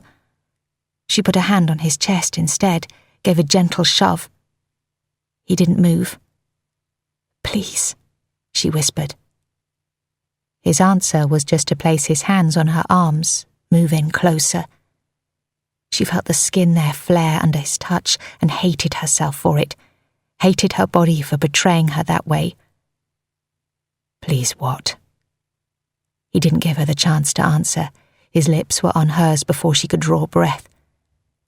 She was responding before she could think better of it, her hands reaching up to grip his forearms, her body leaning towards the warmth of his. Then she remembered, and she pulled back. Ben's eyes were bright, and she wondered if hers were the same. She felt her stomach tighten, not from pain this time. But when he moved in again, she jerked her head back. No, she said, and was relieved to hear her voice was firm. I told you, you have to stop this. His lips twisted into a wry smile. Oh, come on, stop playing hard to get. I know you want to as much as I do. She managed to twist partially out of his grip, one of his hands falling away. I said no, Ben. She saw it, the tightening of his lips, the narrowing of his eyes to show lines that for once betrayed his age. Knew he was about to say something, to argue. He'd never been one to take no for an answer, too used to his crooked smile, the charm he could turn on in an instant, getting him his own way. But he never got the chance to push it. They sprang apart when the door opened, and Nicola's heart jolted when she saw Sarah standing in the doorway. More importantly, right behind her stood Phil, his eyes on her, his fists tightened at his sides, like he'd seen, like he knew exactly what was going on. Phil and I saw each other in the driveway, Sarah said brightly, so we walked in together. Nicola unstuck her now clammy palms from the counter behind her. Right, she said, trying to match Sarah's tone, deliberately not looking at Ben. Well, it's lovely to see you both. Phil came to stand next to her, putting a possessive arm around her. He bent down to drop a chaste kiss on her head. Nicola smiled up at him, even if his grip on her shoulder was a little too tight to be comfortable. He didn't return her gaze, only glared at Ben, who returned the look with equal venom. Ben, Phil growled in greeting, his hand tightening on Nicola's shoulder as he spoke. Ben gave a sharp jerk of his head in return. So, how's your day been, Mum? Asked Sarah in an admirable attempt to override the not-so-subtle tension in the room. Oh, the usual, you know. She felt too hot, pressed next to Phil's side, but she didn't dare move in case he misread it. Ben was still there, hovering. For God's sake, why hadn't he made an excuse and left yet? The kitchen was too small to fit all of them in. Did no one else feel it? And how are you feeling? Sarah asked, helping herself to a drink. Oh, fine, love, she said automatically. Thanks. Sarah cocked her head. Really? You look flushed. Nicola felt her cheeks grow even warmer. She wondered if that was a deliberate move on Sarah's part, a subtle way of telling her off. Oh, it's nothing, just feeling a bit peaky. It wasn't a lie, to be fair, but then that was her new normal these days. Well, Well, then why aren't you sitting down? Demanded Sarah. Here, come on. She took her elbow and led her towards the sitting room. Only Phil didn't immediately let go of her shoulder, so there was a moment where she was caught between them, a teddy bear being fought over. Sarah and Phil's eyes met over Nicola's head, and some sort of silent communication must have happened because Phil released her. Nicola didn't protest when Sarah made her sit down on the sofa and covered her with the cardigan that was forever lying around. Phil sat down next to her, putting one hand on her knee, above the cardigan where everyone could see. Well, Nicola looked up to see Ben standing in the doorway, blocking her view to the kitchen. But Sarah had started speaking at the same time, cutting him off. I think I should ring the doctor, check whether it's normal for you still to be feeling ill, or if you need to go in again. Phil frowned.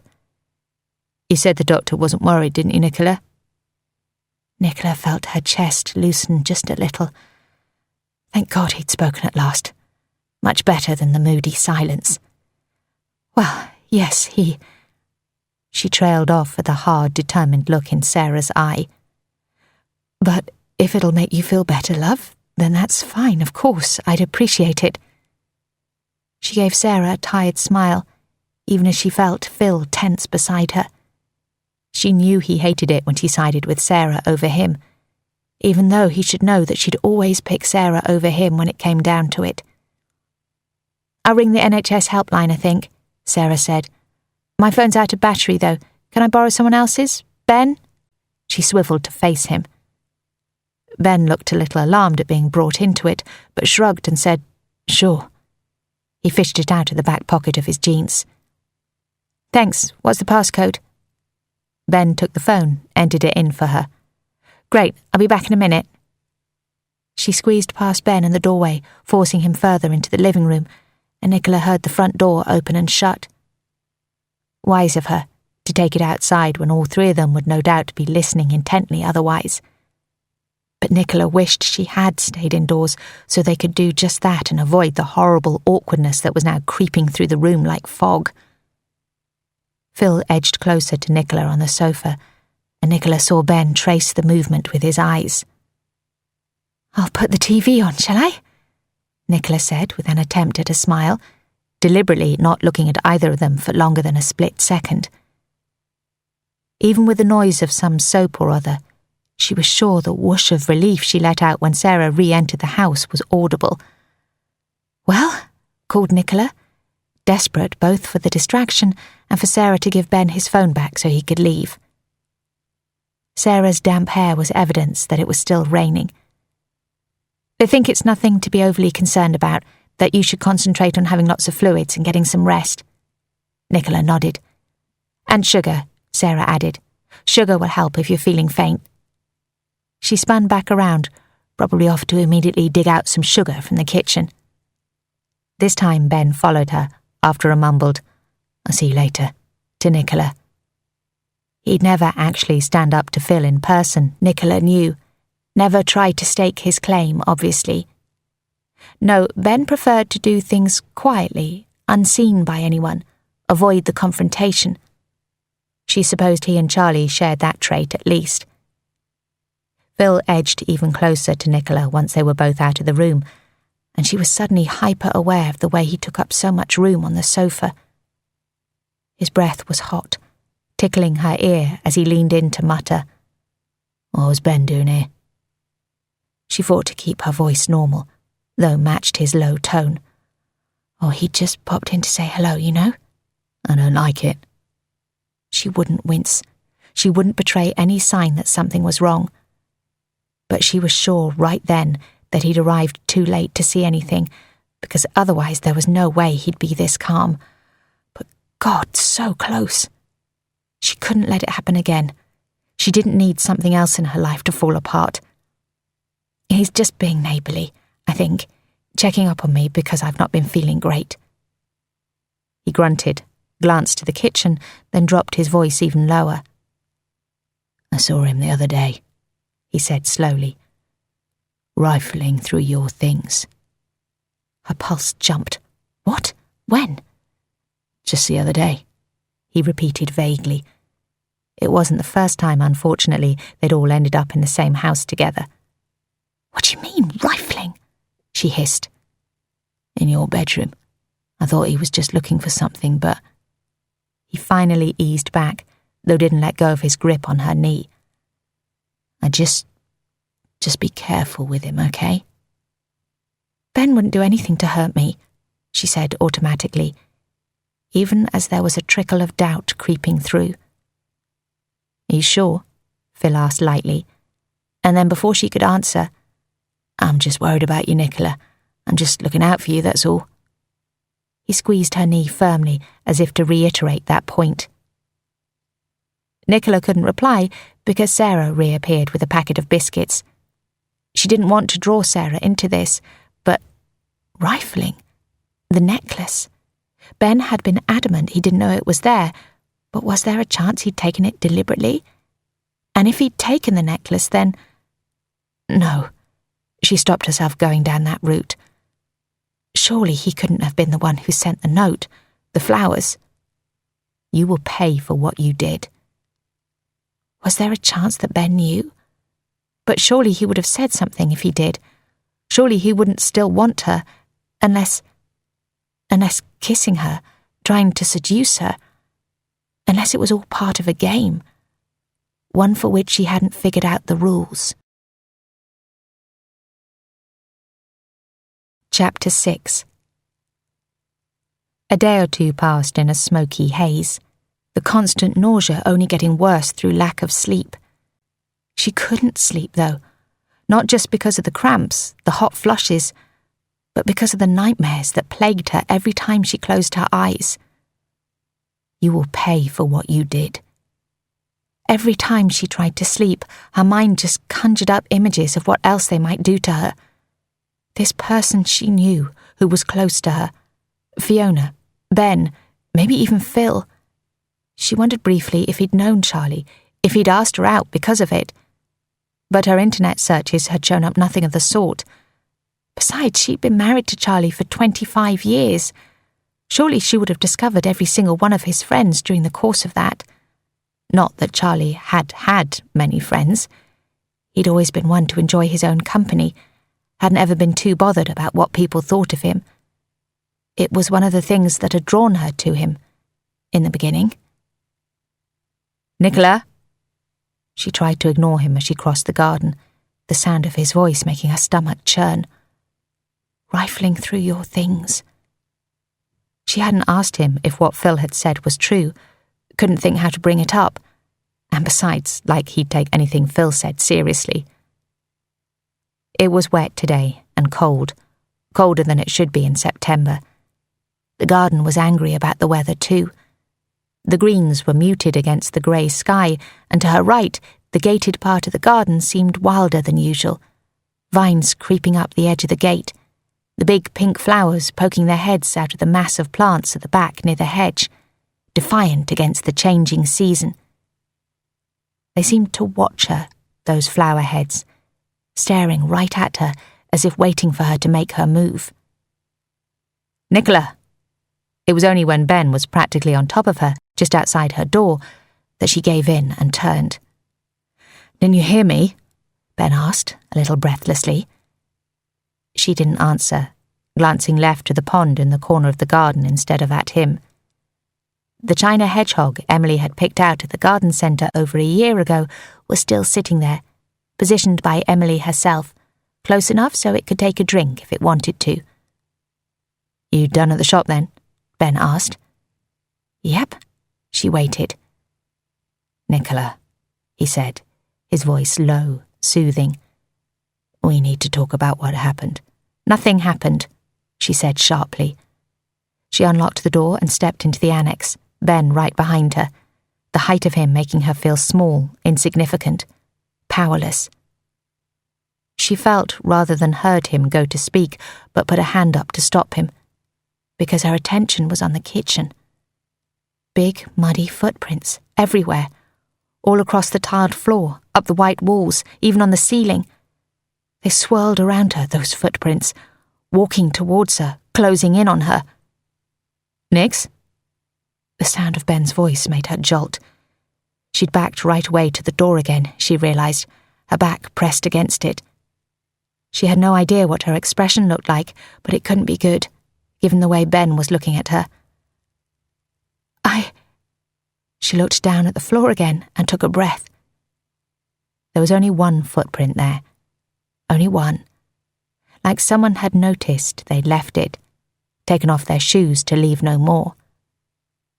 "What are you—" "Look at that," she said, pointing, staring at it, her heart starting up a warning drum. "Yeah, it's a footprint, so what? Just mop it up." "It's not my footprint." "I can see that. Doesn't really matter, though, does—" She spun to face him, and her expression must have been alarming because he actually jerked back. "It's not my footprint, Ben," she hissed. "Someone has been in the house." Oh, God. The reality of that barreled into her. Someone had been in the house. This time she was sure of it. Ben could see it too. It was real. "What do you mean, Nix?" He spoke slowly. "It's not Phil's," she said, trembling now. "He wasn't here last night." Ben's brow was furrowed, like he was trying to keep up with her train of thought. "Okay," he said slowly. "So you think, what, someone broke in? But the door was locked, right?" He was right. There was no sign of forced entry. "And I've been working from home most of the afternoon." She didn't respond, because that meant he could have come here if he'd wanted to, and even if it wasn't him, he hadn't been here this morning. That was plenty of time for someone who was watching the house to get in, get out.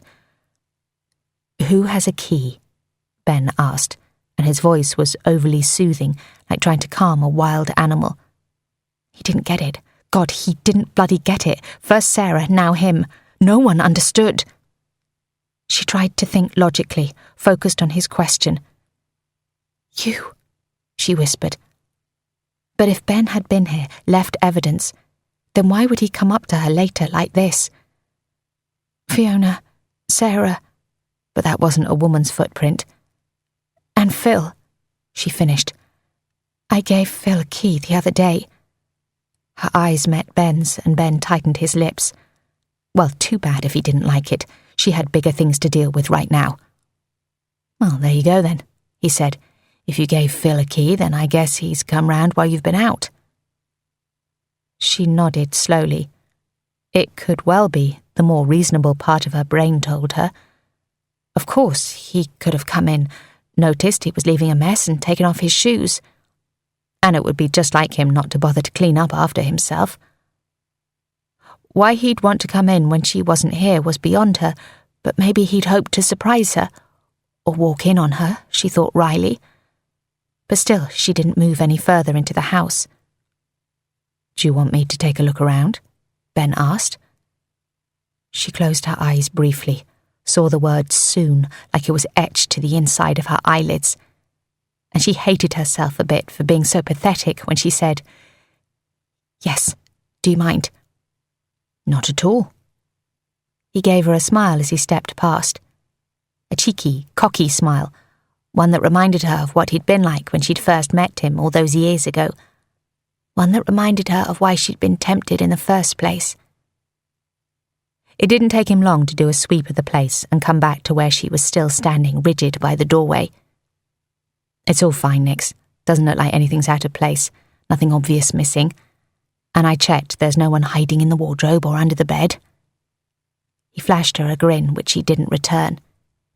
He wasn't taking it seriously, wasn't taking her seriously. And why would he? To him, she was just being ridiculous, overly dramatic. She wondered then if she should tell him, come out with it once and for all. It was what this person wanted, wasn't it? The words were almost there, but they stuck inside her, her mouth frozen when she tried to let them out. Because, of course, she couldn't tell him, especially not him. He'd be one of those with the most reason to hate her for it, if he didn't already know, if he wasn't the one doing this to her. But if he didn't know and she told, it wouldn't just be her life she'd be ruining. She'd upset so many more people, fracture all their lives. No, she was doing the selfless thing, not telling. There's a photo smash, though, in the living room, Ben added. What? A photo, he said again, for the first time a hint of impatience creeping in his voice, like she was being deliberately difficult. I guess you knocked it over or something, so you want to be careful you don't tread on the glass, maybe hoover it up. Anyway, look, I came to talk to you because... She ignored him, walking straight past him through the kitchen and into the living room, the cheap beige carpet scratching against her pumps. Ben gave a disgruntled sigh behind her. I told you, it's just one photo. Again, she said nothing. It was just inside the living room, on the floor by the tiny IKEA bookshelf that Ben had put up when she first moved in. There were other photos there, of her and Sarah, one of her and Phil, one he'd insisted she display, even though she thought she looked terrible in it. She bent down and picked up the photo, brushing aside the broken glass at the frame. It was of her, Charlie and Sarah on holiday in Cornwall when Sarah was about 10. It was one of the only photos she had of the three of them, one of the only ones with Charlie in. They were all smiling, looking at the camera, Sarah grinning with slightly crooked teeth before her braces. If you looked closely, you could see the chocolate stain on Charlie's top from where Sarah had spilled ice cream on him while he'd given her a piggyback. She remembered it so clearly. Charlie had been on form. It had been a surprise, that holiday. Charlie had found the cottage, sorted the whole thing out, then sprung it on them one August morning to Sarah's squeals of delight. Nicola was sure the holiday hadn't been completely dreamlike, was sure she and Charlie must have had one of their silent arguments. But she didn't remember that when she looked at the photo. No, all she remembered was how attentive Charlie had been that week, to both her and Sarah. She hadn't felt like an outsider to his and Sarah's duo, as she so often had, even when Sarah was little. The perfect family, that's what they looked like in that shot. The perfect family on a perfect day. "Did you smash it?" she asked Ben, still staring down at Charlie's face. "No," he sounded offended. "Why on earth would I do that?" She didn't answer. Couldn't really think of a logical reason why he would. It was a photo of his brother, after all. Stepbrother, but still, they'd got on. Their parents had got together while they were still young enough to accept each other. That was the reason Ben was in her life, after all, for better or worse. He'd chosen to stay in their little town to be close to Charlie. She thought again of Phil, who had access to her house any time he wanted now. He might have wanted it gone, this very public memory of Charlie. They had an unspoken agreement never to talk about Charlie, just as they never talked about his ex-wife. But she knew he got jealous of Ben, even if he didn't know the extent of their relationship. Could he also be jealous of a dead man? Ben was speaking again now, wanting her to pay attention to him, but his words washed over her, no more than a humming in her ears. It was deliberate, picking this photo, just this photo. She hadn't done it herself, whatever anyone else might think. And it wouldn't have happened just by falling on the carpet. Someone had destroyed it, had left it for her to find, to make a point that they knew that she, Charlie and Sarah, had by no means been the perfect family. Far from it.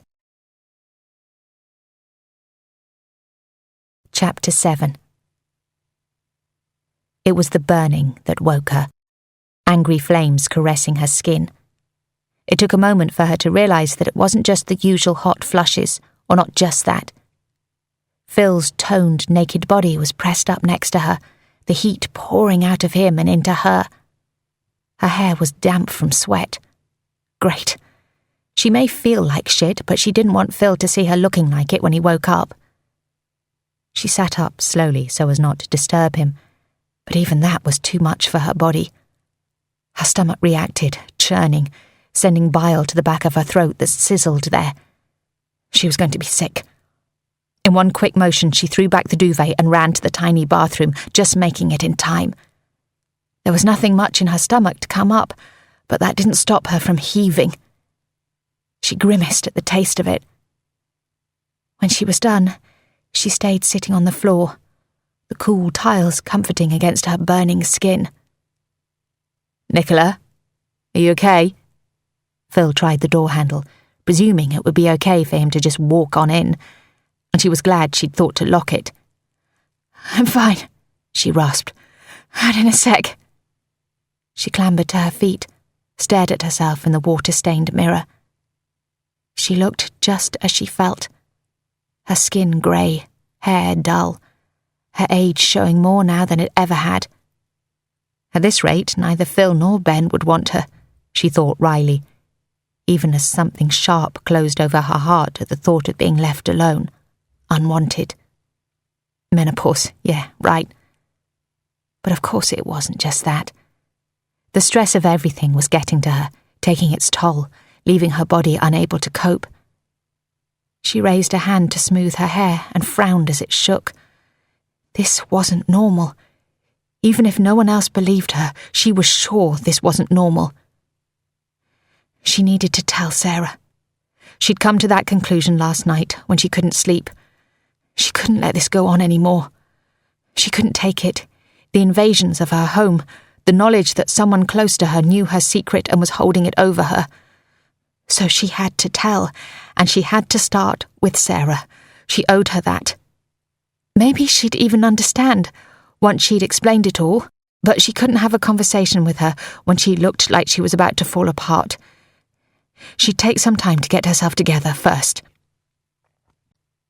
When she opened the bathroom door, Phil was still hovering outside, completely unfazed by his nakedness. It was one of the things she'd found so sexy about him, but right now she wished he'd put some clothes on, get out of her way. "Look, Phil, I'm actually not feeling that great." "Yeah, you don't look too good if I'm honest." "Well, that was just charming now, wasn't it? So I really need to shower and have some time alone, if that's okay." "Kicking me out, are you?" No trace of a smile there. "Yes. No, of course not. Please, I promise I'll call you later, okay?" He just turned back to the bedroom, clearly in a huff. She followed and watched him pull his clothes back on, her head now pounding. Standing for too long was making her nauseous again, so she sunk onto the bed. "Phil?" she asked tentatively once he was dressed. A grunt in response. "Did you come by the house yesterday?" "Well, yeah, obviously, as I'm here now." The way he looked at her was becoming all too familiar these days. "No, before that, I mean, did you let yourself in?" "Would it be a problem if I had?" She hesitated, unsure as to what kind of answer that was. Was he admitting to it? "No, Look, I have to go anyway."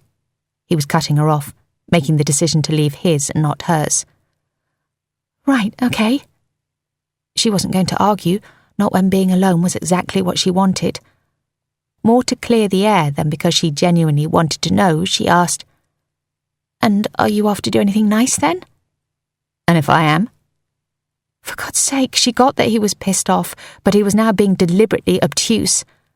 "Well, Just leave it, Nicola," he snapped. Far too annoyed, she thought, than the circumstance warranted. "I'm allowed my secrets, just like you have yours." What's that supposed to mean? He just gave her a level look, and she found she couldn't keep the eye contact. He could just be playing to her guilt, making her think he had something secret so that she got jealous, wondered where he was going.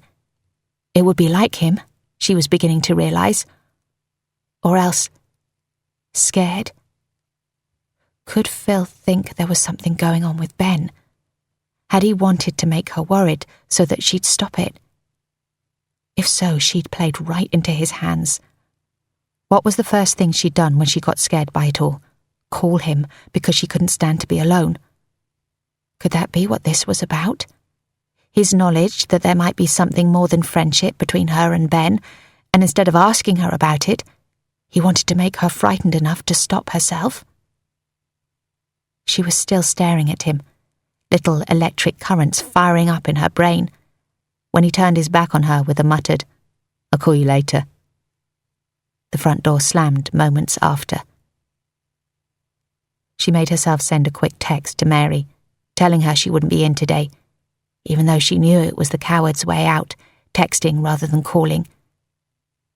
She was sure she'd only been sat down for a minute when the doorbell rang, but when she checked the time, it had been over half an hour. Her mind felt hazy, like she was trying to pull it along through thick, sticky mud. And the throbbing in her head was worse, much worse. Flu. Maybe she was getting the flu on top of everything else. That would be sod's law. Mary stood the other side of the door, her wide frame obscuring Nicola's view of the garden.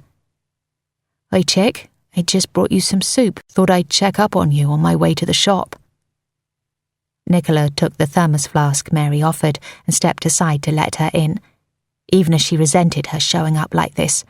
Surely the point of having a sick day was that you didn't have to see your boss. She'd no doubt the soup would be horrible. Mary had never been much of a cook. Though she supposed she should be grateful that there were still people looking out for her. She wondered if she'd lose all of them as soon as it was out. Because once she told Sarah, she doubted it would stay hidden for long. People wouldn't understand, she knew. They'd wonder how she could have kept something like that a secret. And wasn't it horrible that it was fear, rather than guilt, that twisted her stomach at the thought? What kind of person did that make her? She wondered.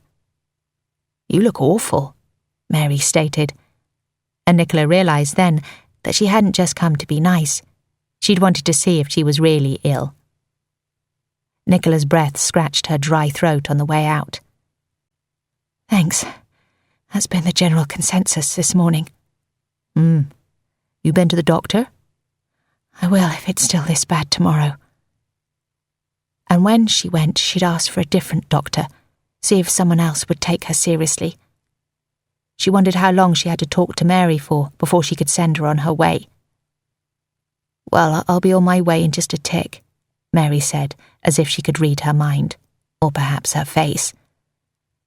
"But look, chick, there's another reason I had to see you, and I hope you won't be offended by me asking." A warning tingle ran down Nicola's spine. "Now, I have to do month end today. I'm a bit late as it is, given it's already the 2nd. But I was checking yesterday, and the receipts just don't match up right." "Okay," Nicola said slowly. "And so I just wanted to check, and I promise I won't get mad, chick, but I need to know. Did you borrow some cash out of the register again?" Nicola felt her neck flush, even as resentment curdled in her already weak stomach.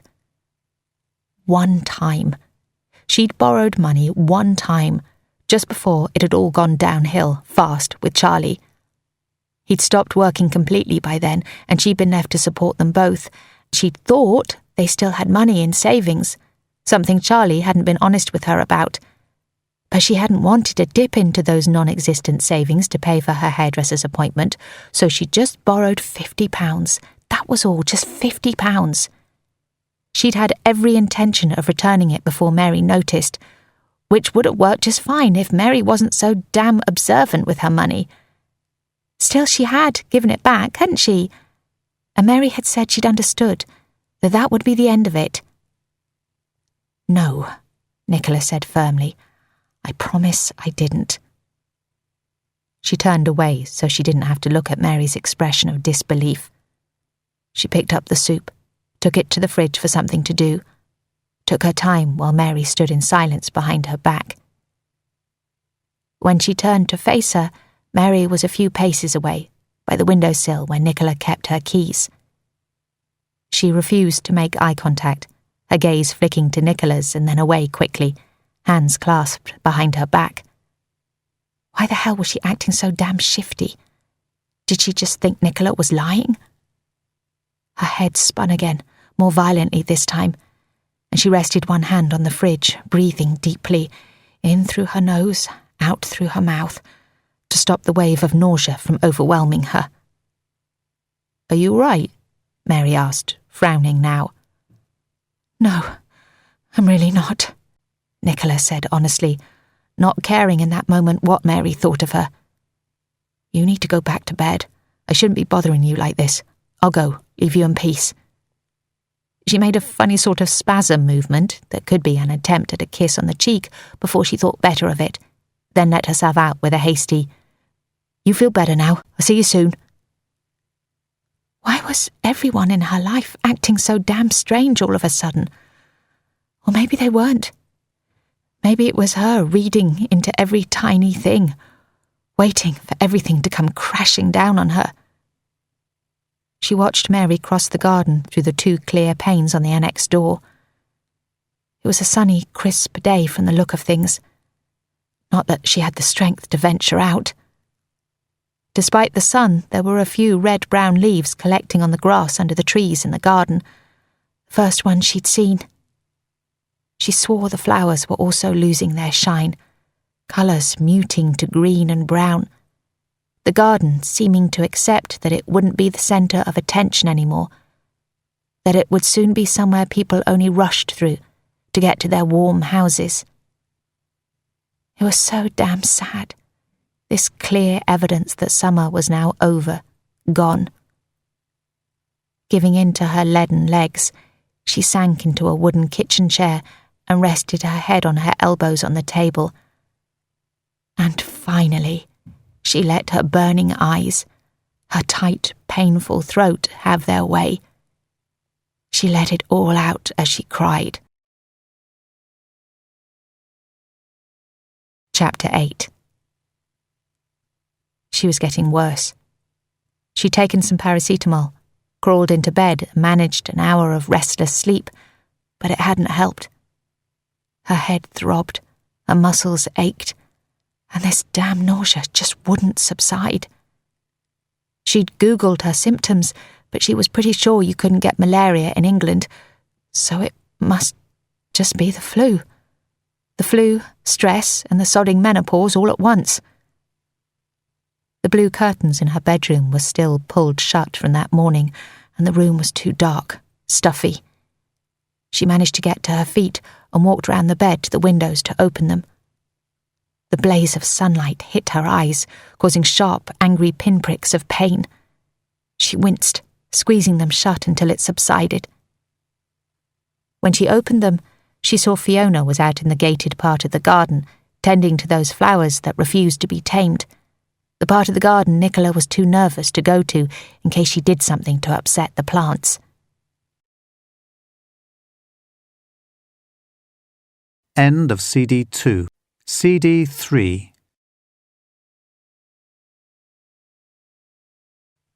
Fiona was wearing those red gardening gloves that made her hands look double their size. As Nicola watched, those hands detached themselves, overly large, red, spider hands, pulling at weeds and patting down dirt on their own accord. The sight made her sick.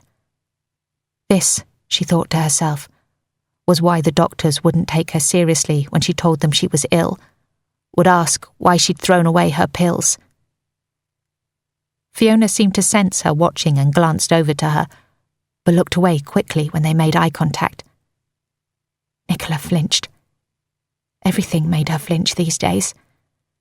Her palms were clammy and she wiped the dampness on her flannel pyjama bottoms, though it didn't seem to help. Fiona. She thought it could be her before. Fiona didn't like her. Had probably always suspected her of moving in on her husband, and Ben hadn't exactly been helping that. Could she be the one doing this to her? Trying to get her away from her husband? To punish her? She became very aware of the beating of her heart, its irregular, too-fast rhythm, when Sarah came down the paved path, through the line of pear trees, then let herself through the gate to join Fiona in the garden. She watched as Fiona smiled, brushed back her hair and left a smear of dirt on her cheek. Another reason Sarah and Fiona had bonded. Since Charlie had died, Sarah had needed distractions, and one of those was gardening, a new hobby that she'd shown no interest in when she'd been growing up. Nicola wished she'd had any knowledge at all of gardens, just so she'd be able to spend more time with her daughter. But she had none. She was useless to her, in that respect. Now, she thought as she watched her daughter. It was a sign, Sarah being right there, that she could tell her now. Each thud of her heart seemed to send the word vibrating round her body, a warning drum, like she might not get another chance. Now, now, now. With a grand surge of energy, she dragged herself unsteadily to the kitchen. She was wobbly, but she made it.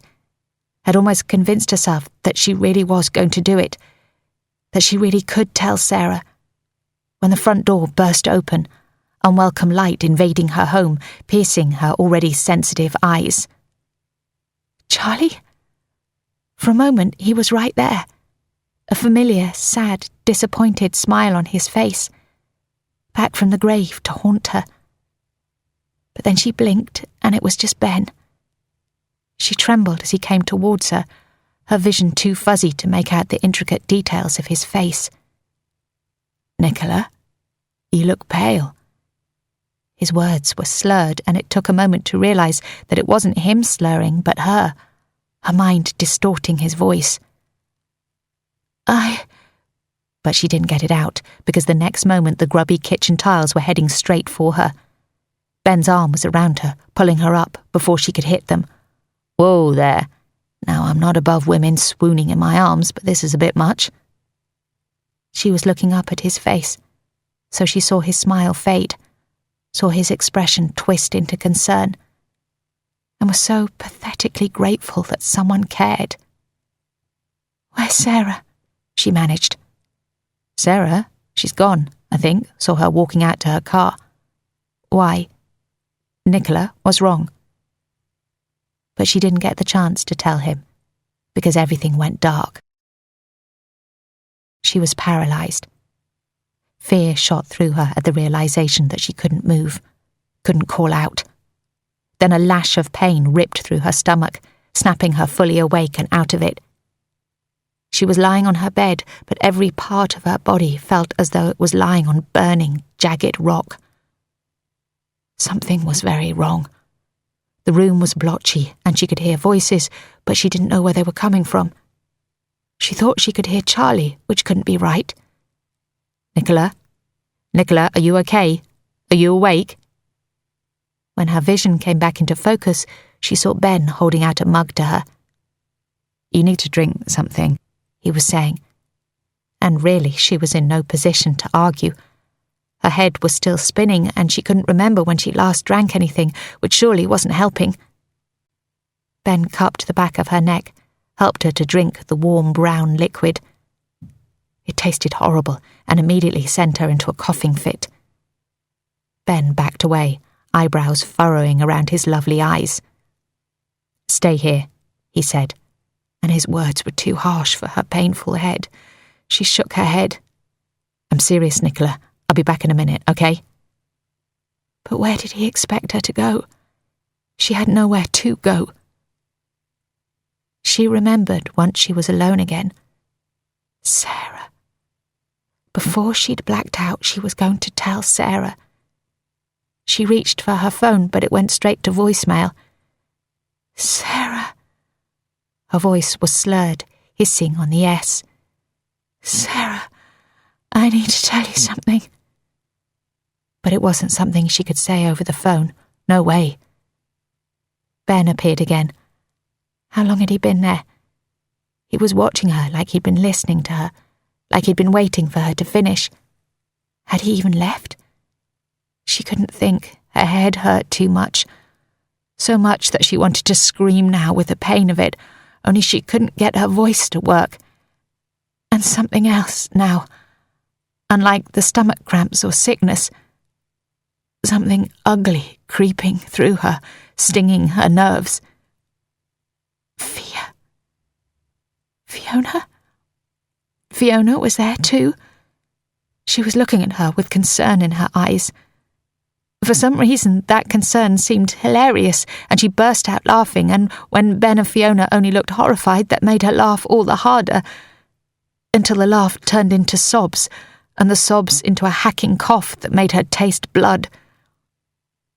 "I'm not a bloody doctor, Ben. I just do the admin, you know that. Fiona's words, anxious, nerves bubbling away there. You should have checked on her earlier. Sarah asked you to. We should have checked on her, you mean? Besides, I didn't want to disturb her. I thought you'd... But the words were too quiet now, muttered. Or maybe she was drifting out of consciousness again. Has anyone called a doctor? Oh, Phil was there too now, apparently. How long had he been here? She didn't remember him coming in, and this room really wasn't big enough for the four of them. Ben and Fiona should really leave. She tried to find the words to tell them that, but she couldn't make her mouth move. I've called the ambulance. Ambulance. The word echoed through her brain. She knew what it meant, knew it was bad. Sarah, she mumbled. The one person she wanted, and she was nowhere to be seen.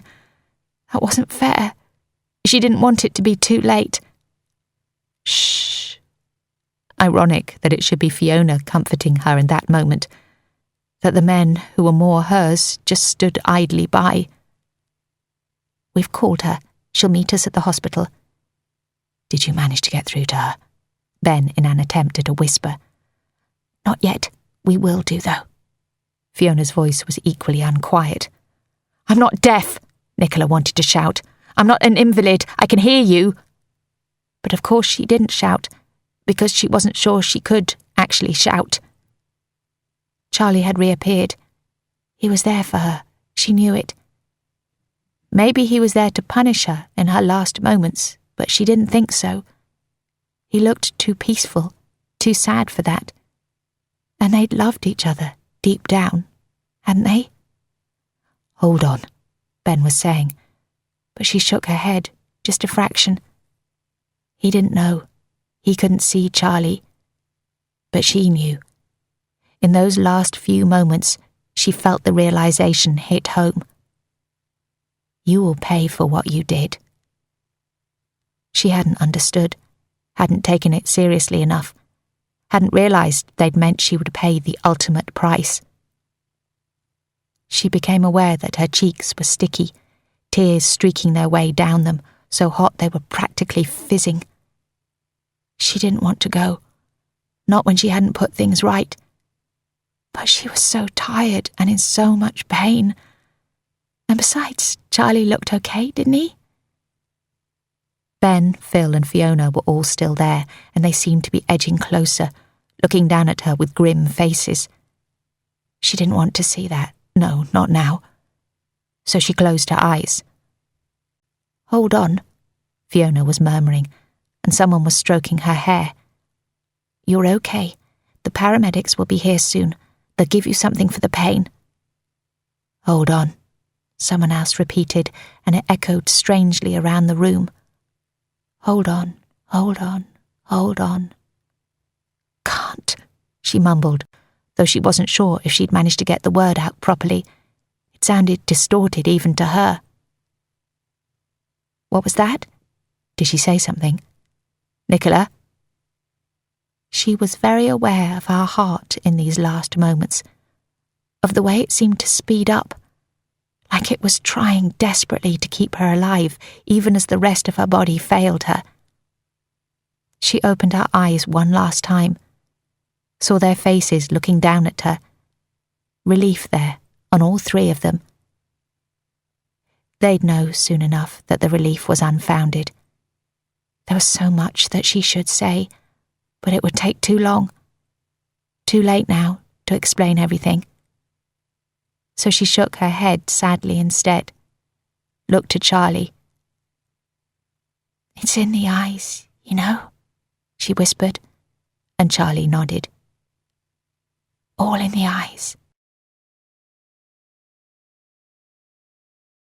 Part 2. Sarah. Chapter 9. The building in front of me is bland, all brick and white-rimmed square windows, indistinguishable from an ugly block of council flats or a small school. Even the sign is pathetic, the word police in faded green lettering. It doesn't exactly impose the right sense of fear, of confidence that the people inside know what they're doing. Even so, my mouth is dry as I look at it, as I try to remember what I want to say. Try to decide whether I'm actually going to do this, just march on in there and make demands. But I have to. It's been driving me mad, waiting. I need to do something. Something other than sitting alone in my flat, dealing with a constant stream of people invading my privacy, wanting to tell me how sorry they are and that they're here for me, that they understand. Every time it happens, I want to tell them to fuck off. Tell them they couldn't possibly understand, and that pretending they do is just making things worse. I haven't given in to that desire, of course, yet. Over the last couple of days, the moments of my mother's death have been playing on a loop in my mind. I can imagine her there, groaning in pain, thrashing in her bed. I know from what Fiona has told me that she asked for me, that they tried to keep her breathing until the ambulance came, but that her heart gave out minutes before it arrived. I can see her eyes, wide and glassy, the way they were when I was taken to her in the morgue. Thinking of her like that now is the drive I need to start me walking up the steps to the entrance, my shoes clicking on the concrete, wet from another night of rain. I chose these black heels deliberately to go with the dress, to make me look a together woman who means business. It's something I've learned through working at the council, where many of my superiors are men. They take me more seriously like this, even though all it's actually doing is marking me out as different, as feminine. The smell of the waiting room hits me first, reminding me of my old school changing rooms, all damp clothes and stale sweat and unwashed socks. I wrinkle my nose against it as I do a quick scan, my gaze passing over the old man slumped in a corner and the teenage girl chewing gum, then resting on the woman at reception. I stride over to her, and she smiles in a way that seems inappropriate given her job. She's wearing a police uniform, but her grey bob and round face make her look like she'd be better suited to working in a nursery.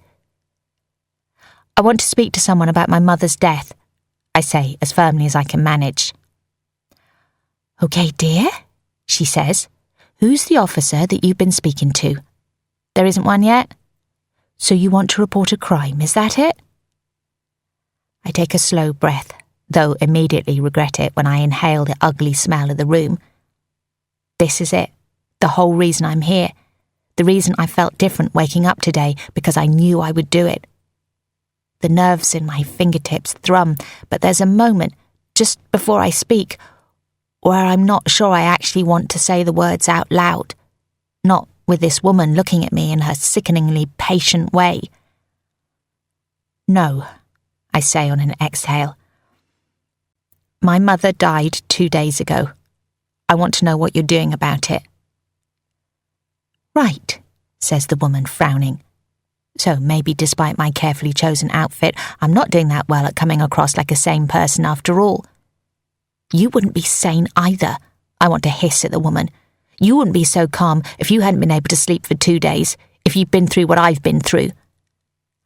I'm just not really sure what you... She's cut off before she can finish. I'll take this, Gwen. I spin to see a policeman dressed in the same uniform as Grey Bob here. I hadn't even noticed him.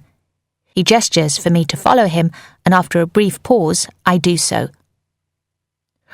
I'm PC Franks, he says in a friendly tone of voice. Sarah Gregory. He leads me down a corridor, then stops outside one of the doors and opens it. In here, he says, unnecessarily, and waits for me to step in ahead of him. There's nothing in the small room except 4 chairs, 2 each side of a plastic table, which looks to be bolted to the floor. It's dark. The only window is high up and the glass is obscured, like they don't want people seeing in or out. Not exactly a warm, welcoming place, but somewhere deliberately designed to make someone nervous. Designed to make me nervous, I imagine. And despite the fact that I was the one to walk in here, despite the fact that I'm the one demanding their help, I feel my body respond the way it's supposed to, forearms prickling, mouth drying out just a little. The man smiles. Sorry about the decor, he says jovially. Not too many places to have a private conversation around here. I try not to wince at the realisation that he must have read what I was thinking from my expression. He takes the seat opposite me and leans forward, clasping his hands on the table. Now, I only caught the end of your conversation at reception. You wanted to report something about your mother's death, is that right? I make myself focus my attention solely on him. Now is not the time to lose it. I stare at his greying beard, his thinning hair, his 2 red cheeks as I speak. Anything I can to distract me from what I'm really feeling. No. Well, yes, maybe. I narrow my eyes at his raised eyebrows, and my next words are sharp. My mother died 2 days ago, at home in her bed before the ambulance arrived. I'm sorry, but I cut him off with a wave. I've had enough sorries to last me a lifetime.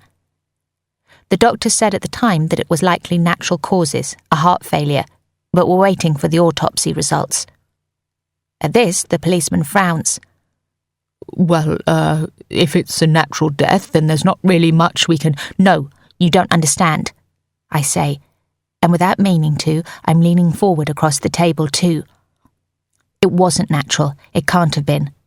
My mum, she never showed any sign of heart issues, and she was young, only 53. She had been ill a bit recently, but it was nothing serious. She was still going to work and everything. I know before he's even opened his mouth that the words I've been going over and over all morning just don't sound convincing when said out loud, but I plough on. I have to make him believe me. And there's this, I say, unzipping my handbag and sliding out my phone.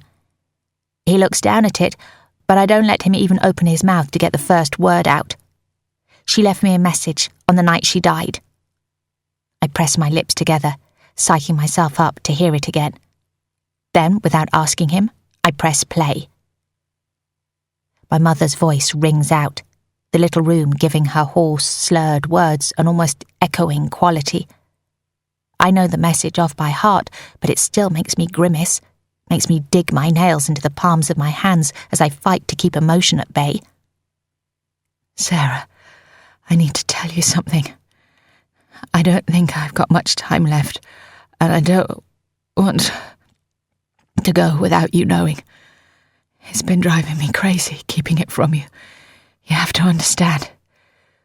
Please, Sarah, I need to tell you, and I need to do it in person. Please come, as soon as you can. I hang up and look at the policeman. She died less than 30 minutes after this was recorded. I whisper, please. All I'm asking is that you ring the coroner, ask for the results of the autopsy. They said it could be weeks before they released the full results to next of kin, to me. But I need to know sooner than that. I need to, please. I repeat. Her name was Nicola Gregory. She was the only parent I had left. His eyebrows pull together, nearly meeting in the middle. Nicola Gregory. His voice is thoughtful, musing, and I know immediately that I'm missing something. I can't figure out from his expression if that's a good or bad thing. Look, he says, I don't know what I'll be able to do, but I'll do my best. Just give me a moment, okay? I'll be back in 2 minutes. With that, he leaves me alone in this small, dark room. I reach my hand up to pull the necklace out from under my high-necked dress, running the gold chain through my fingers. It's the necklace my dad gave me for my 21st birthday, and I've barely taken it off since then. I make myself breathe slowly. In for 3, out for 3. Because although I put myself here, there's something awful about being left in a room like this, alone with my own thoughts, my mother's final plea still ringing in my ears. And I'm forced to sit with that for longer than 2 fucking minutes. I try to count my heartbeats. I lose track, but I think it's closer to 10 minutes by the time the door opens again. I stand automatically. It's not the same man who enters this time. Instead, it's 2 people. A short, balding man with a sheen of sweat on his forehead, who is wearing a very bland expression to go with his bland shirt and bland green tie, and a tall woman, her short black hair hanging sleek and straight around her face. She's not dressed in a police uniform either, but in an unbuttoned blazer, blue blouse, and loose-fitting black trousers. She steps towards me, the space around her vibrating with energy, the balding man in her wake. "Miss Gregory?" I nod, though it's a stupid question. Of course it's me, given how I've been waiting in a room all by myself. She holds out her hand. I grasp it, and her handshake is satisfyingly firm. "I'm DC Murphy. This is DS Ashby." She waves a hand in his direction, and he gives me a nod, a bland smile. He shakes my hand too. His is a little clammy. I resist the urge to wipe my palm on my dress. "PC Franks filled us in," says the woman. Interesting that she's his junior, and yet she's the one to introduce them. She gestures for me to sit, and I do so only when the two of them do the same. When she looks at me, I know immediately what she's going to say. No, because her brown eyes seem to go soft, because she hesitates in that moment before opening her mouth and speaking. "Miss Gregory," she continues, "you've actually beaten us to it. You were on my list of people to call today, I'm afraid." I say nothing.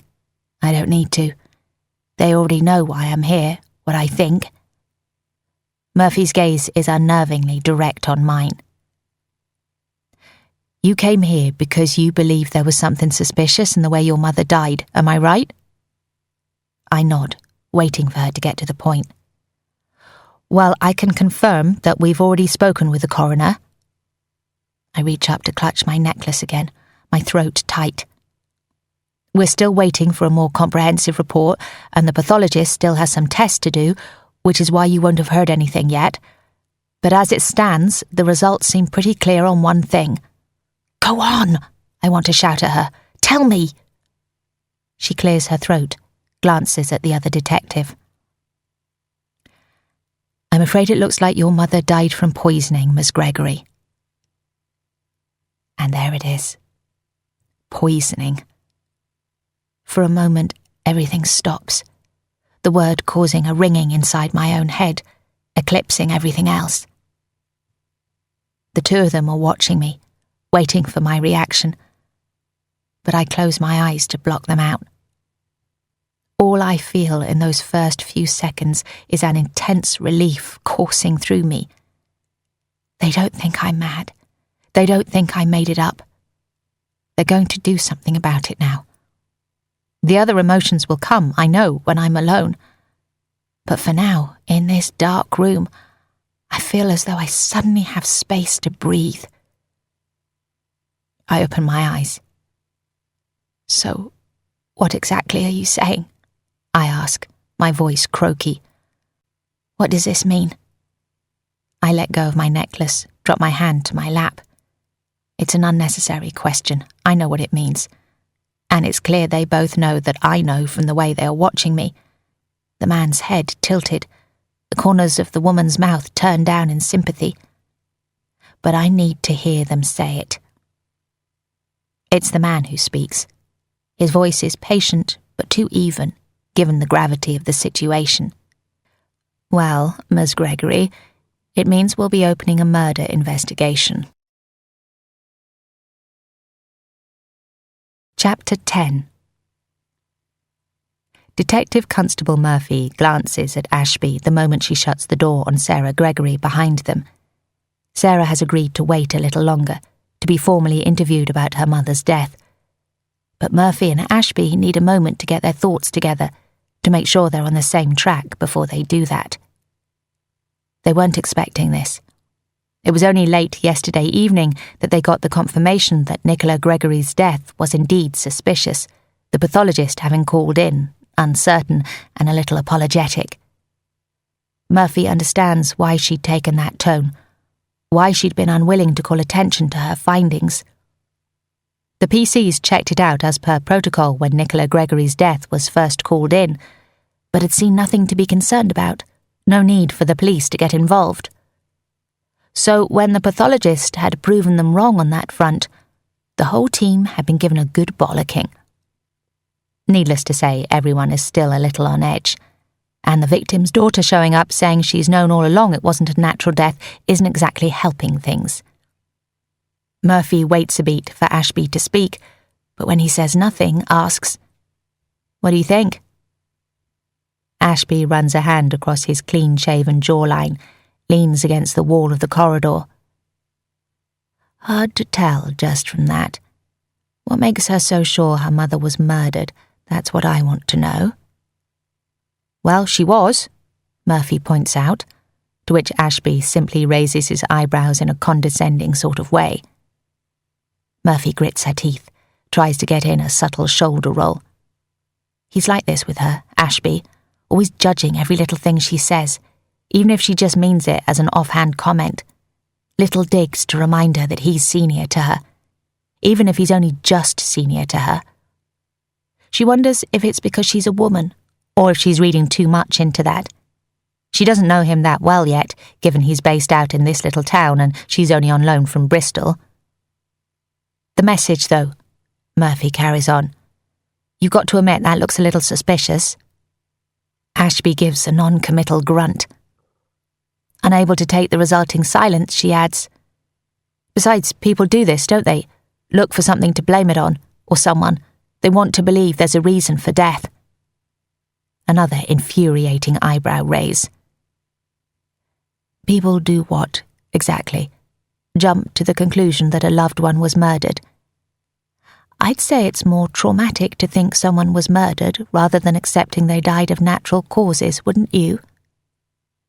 Given that he doesn't actually want an answer to that, Murphy just says, We don't know she actually was murdered. She could have taken the poison herself, accidentally or on purpose. True, Ashby concedes. Murphy sighs, resists the urge to play with her hair. It's a bad habit, marks her out as nervous, makes her look younger than she is. And she spends bloody ages straightening it each morning. She doesn't want to mess it up. So what now? Do we go back in? Ask her about it? Ashby glances along the corridor towards their office, and she knows he's thinking of D.I. James, their boss. He'd told them to deal with Sarah Gregory, to get a feel for her, get rid of her if necessary, but hadn't explicitly said to formally interview her. Surely it's a given, but Murphy knows that Ashby won't do anything that could give the D.I. an opportunity to shout at him, given the fucked up start to this. Yeah, Ashby says eventually. Let's just give her a few moments, give her the chance to get a bit worried, then we'll go in. I know James wants me to lead the team on this. Murphy's not sure why he says that last part out loud, why he needs to voice it to her, given she already knows it. It's like he's trying to reiterate that he's in charge and it grates on her. Despite that, a jolt of excitement like an electric shock lances through Murphy's chest. This is the first time she's been allowed to interview someone on a murder investigation. The first time she's even been involved in a murder investigation this closely, though she isn't sure if Ashby knows that. She certainly isn't going to call attention to it if he doesn't. She doesn't want him running to D.I. James and insisting he come in on the interview instead of her. She wants to be there. She's ready for this. Has been ready for so damn long. But there's never been the chance. In a city like Bristol, there are too many DSs for anyone to bother involving her in anything this exciting. That's why she's agreed to come out here in the first place. Looks like she's lucked out. As wrong as it is to describe murder as lucky. She tries to keep her cool as she asks, You want to get her worried? Do you really think she'd come in, try to get us to treat it as murder if she was guilty? Ashby glances at her, his expression a little vacant, like he's forgotten what he said only seconds ago. No, he says eventually. I don't. But we shouldn't rule anything out. We've got to treat everyone as a suspect until proven otherwise. And besides, she might have other secrets or know something about someone else that will come in handy, and those things are more likely to slip out if she's worried. Murphy nods, but privately she's thinking that Sarah Gregory doesn't seem like the kind of person to fall for that. She came here talking about the murder of her mother and was nothing other than calm, maybe a little cold, Demanding, yes, and that's understandable given they're talking about the death of her parent. But she has a handle on her emotions, that one. Ashby is frowning now. Gregory, he says musingly, and Murphy waits. Gregory. I feel like I know the name from somewhere. Murphy resists the urge to point out that there are a hell of a lot of Gregorys in the world. In a city like Bristol, she's sure no one would think anything of a surname, finds it hard to believe that Ashby recognises it. But then she knows that Ashby has worked here for the entirety of his career, and in a town this size, maybe it's more believable that you'd recognise a name. Can you look into it? Check if there's been another incident with any Gregorys in the last few years around here? Of course, she says. Great. Ashby checks his basic, clearly bought for function only, watch. Let's go speak to our first suspect. Taken from case file, Nicola Gregory. Sarah Elizabeth Gregory. Extract from recorded interview. Date 4th of the 10th, 2018. Duration 28 minutes. Conducted by officers D.C. Murphy and D.S. Ashby. D.C. This interview is being tape recorded. I am Detective Constable Murphy of the Avon and Somerset Police. This interview is being conducted at Frome Police Station in Interview Room 1. What's your full name?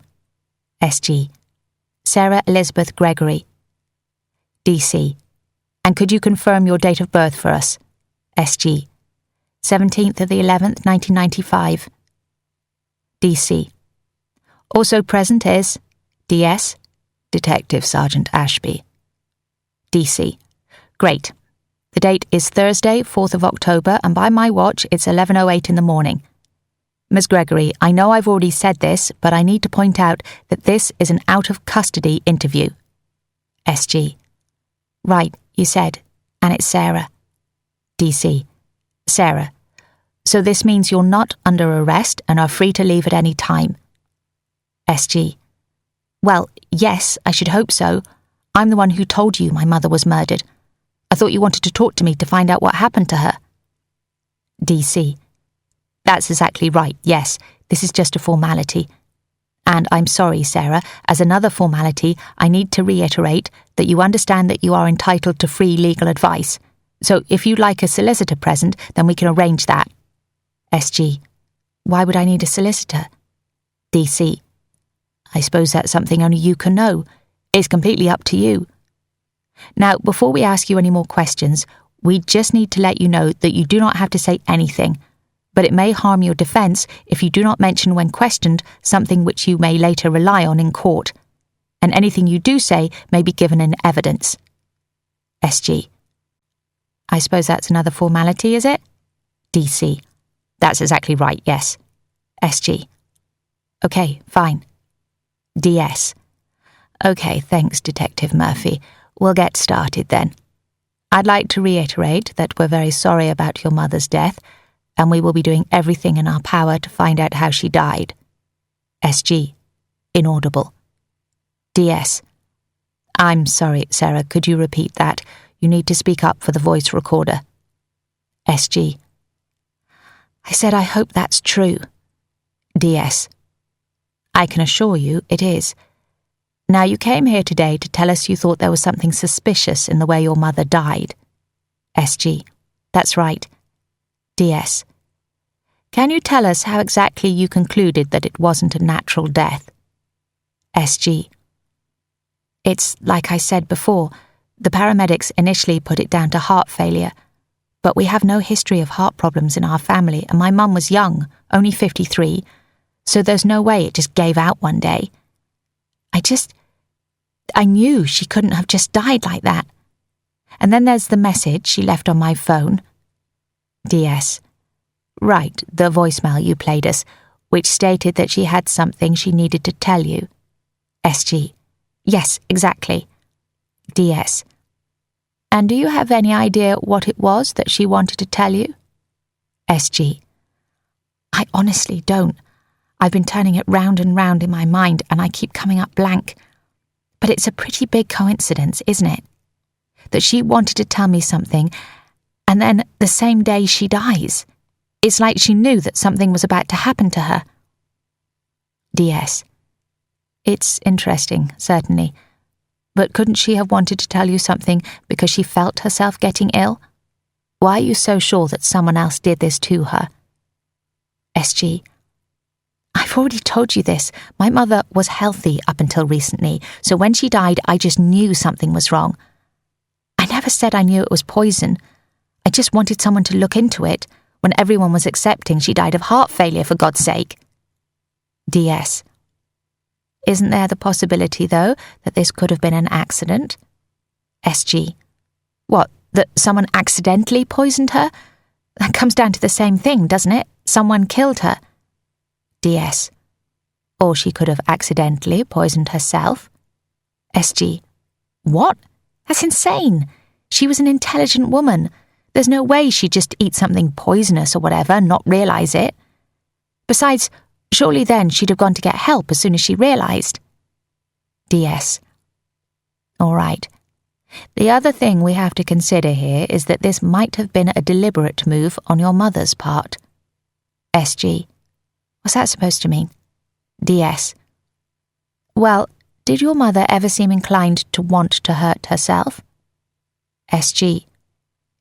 Hurt herself? No, she... Wait, are you saying you think my mother did it to herself? That she committed suicide? Because that's ridiculous. She would never have done that. She was happy. She was in a relationship and everything. She didn't want to leave all that behind. I know that. DC. I'm sorry, Sarah. DS Ashby didn't mean to upset you. We understand how traumatic this must be. SG.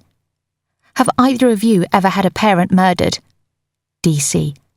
I can't say that we have, no. SG. Well then, I don't think you can understand how traumatic this is, do you? DC. Sarah, you said your mother was healthy up until recently? By that, do you mean she wasn't actually in perfect health lately? SG. Well, she'd been feeling a bit run down, yes, but it wasn't anything bad. She was just going through the menopause, that's all.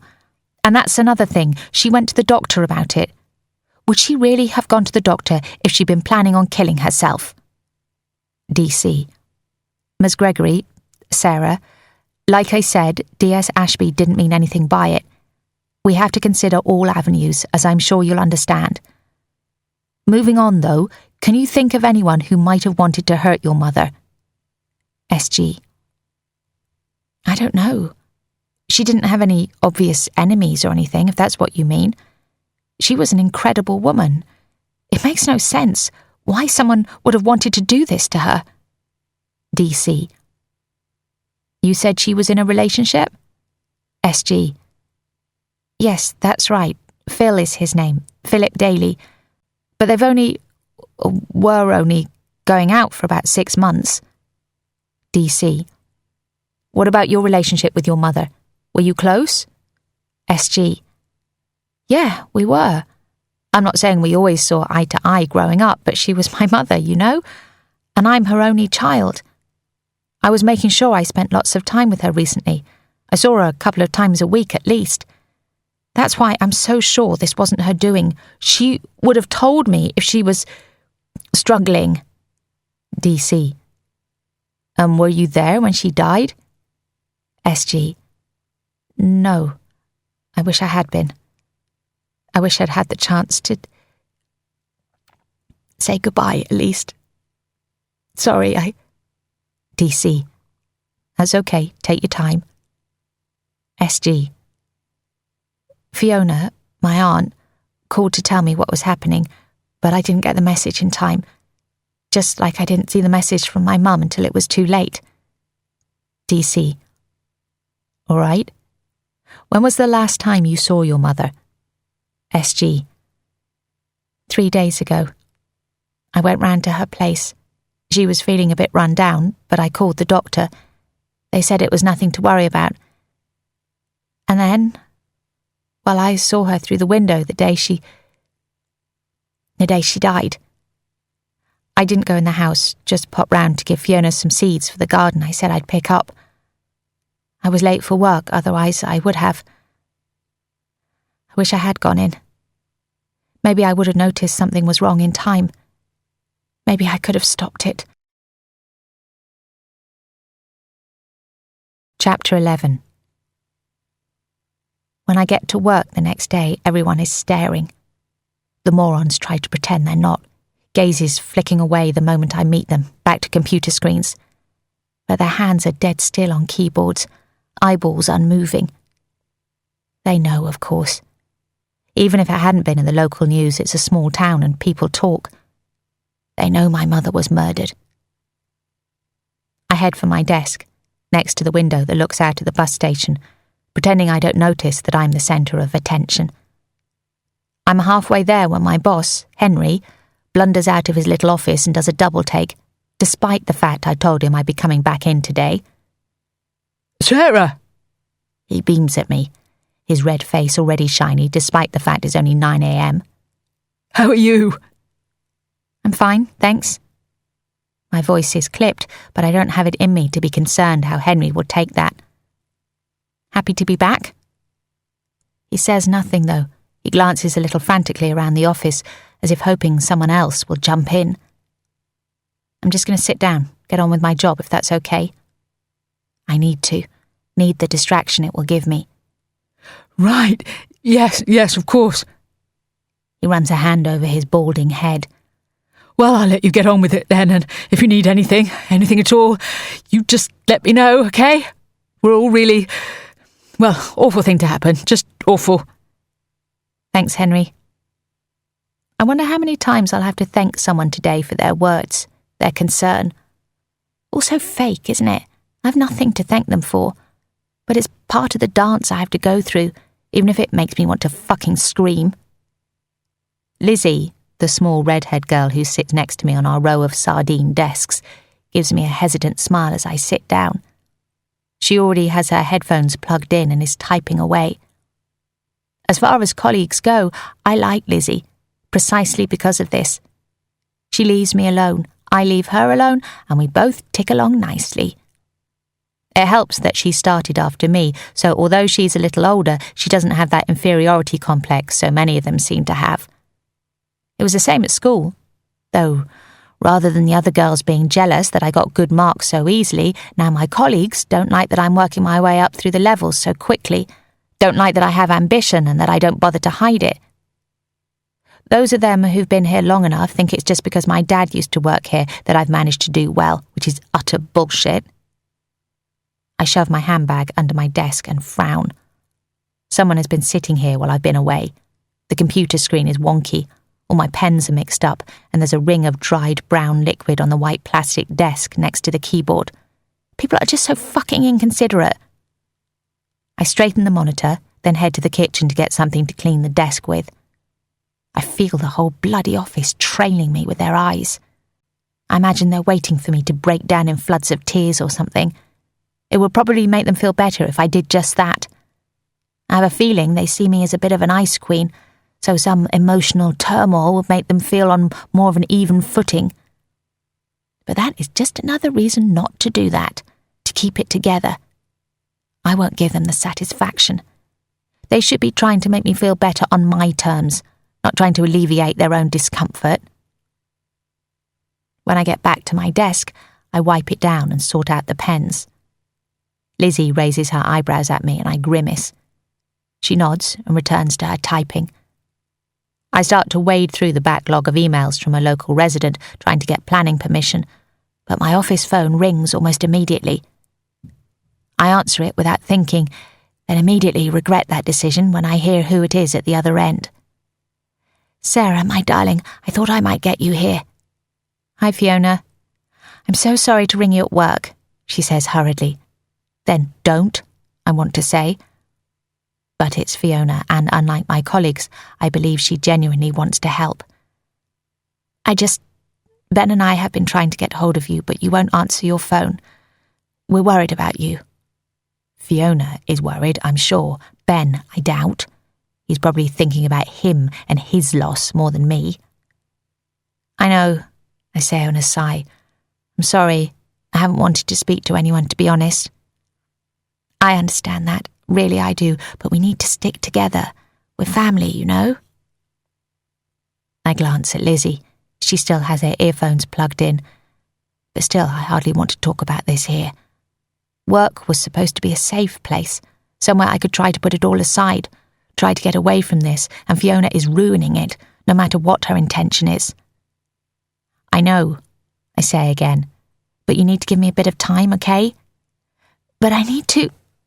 She stops abruptly. Then, hang on, there's someone pulling into the drive. I can tell she's trying to say it lightly, but it doesn't quite work. Someone? Well, it's the police, actually. There's a police car parking on the drive. She says it almost disbelievingly. I feel my shoulders tense. So the police have gone there already. Does that mean they found something? Does it mean they suspect Ben and Fiona? Or does it just mean they want to check out the scene of the crime? Fuck, I hate this. I hate not knowing what they're doing, what they're thinking.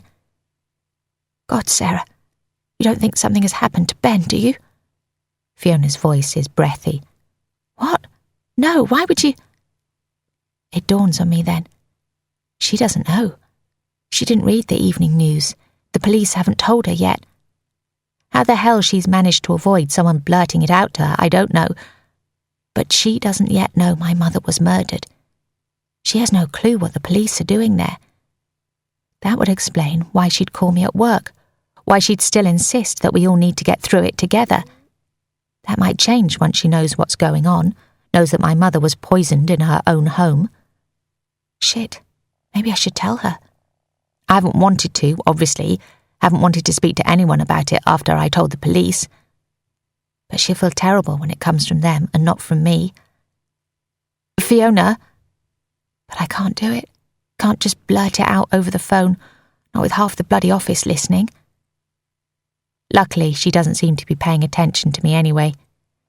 Sarah, my darling, I'm so sorry. They're at the door now, and I really need to see what it's about. God, I really hope he hasn't done anything stupid. He's been in such a state the last few days, and I... Anyway, that's not for you to worry about. I'm sure it's all fine. I'll call you back, okay? She hangs up without waiting for a response. I grab my handbag and stand up abruptly. That phone call has proved something. There's no point staying here. No point pretending I'll be able to do anything other than think about my mother, about the investigation. I head to Henry's office and let myself in without knocking. He jumps, the back of his hand flying into a glass of water at his side, which he just manages to save before it goes everywhere. I'm going to go out, get some air. I'm sorry, I know I just got here, but... He waves a hand in the air, pastes an overly sympathetic smile onto his face. It comes off as smarmy.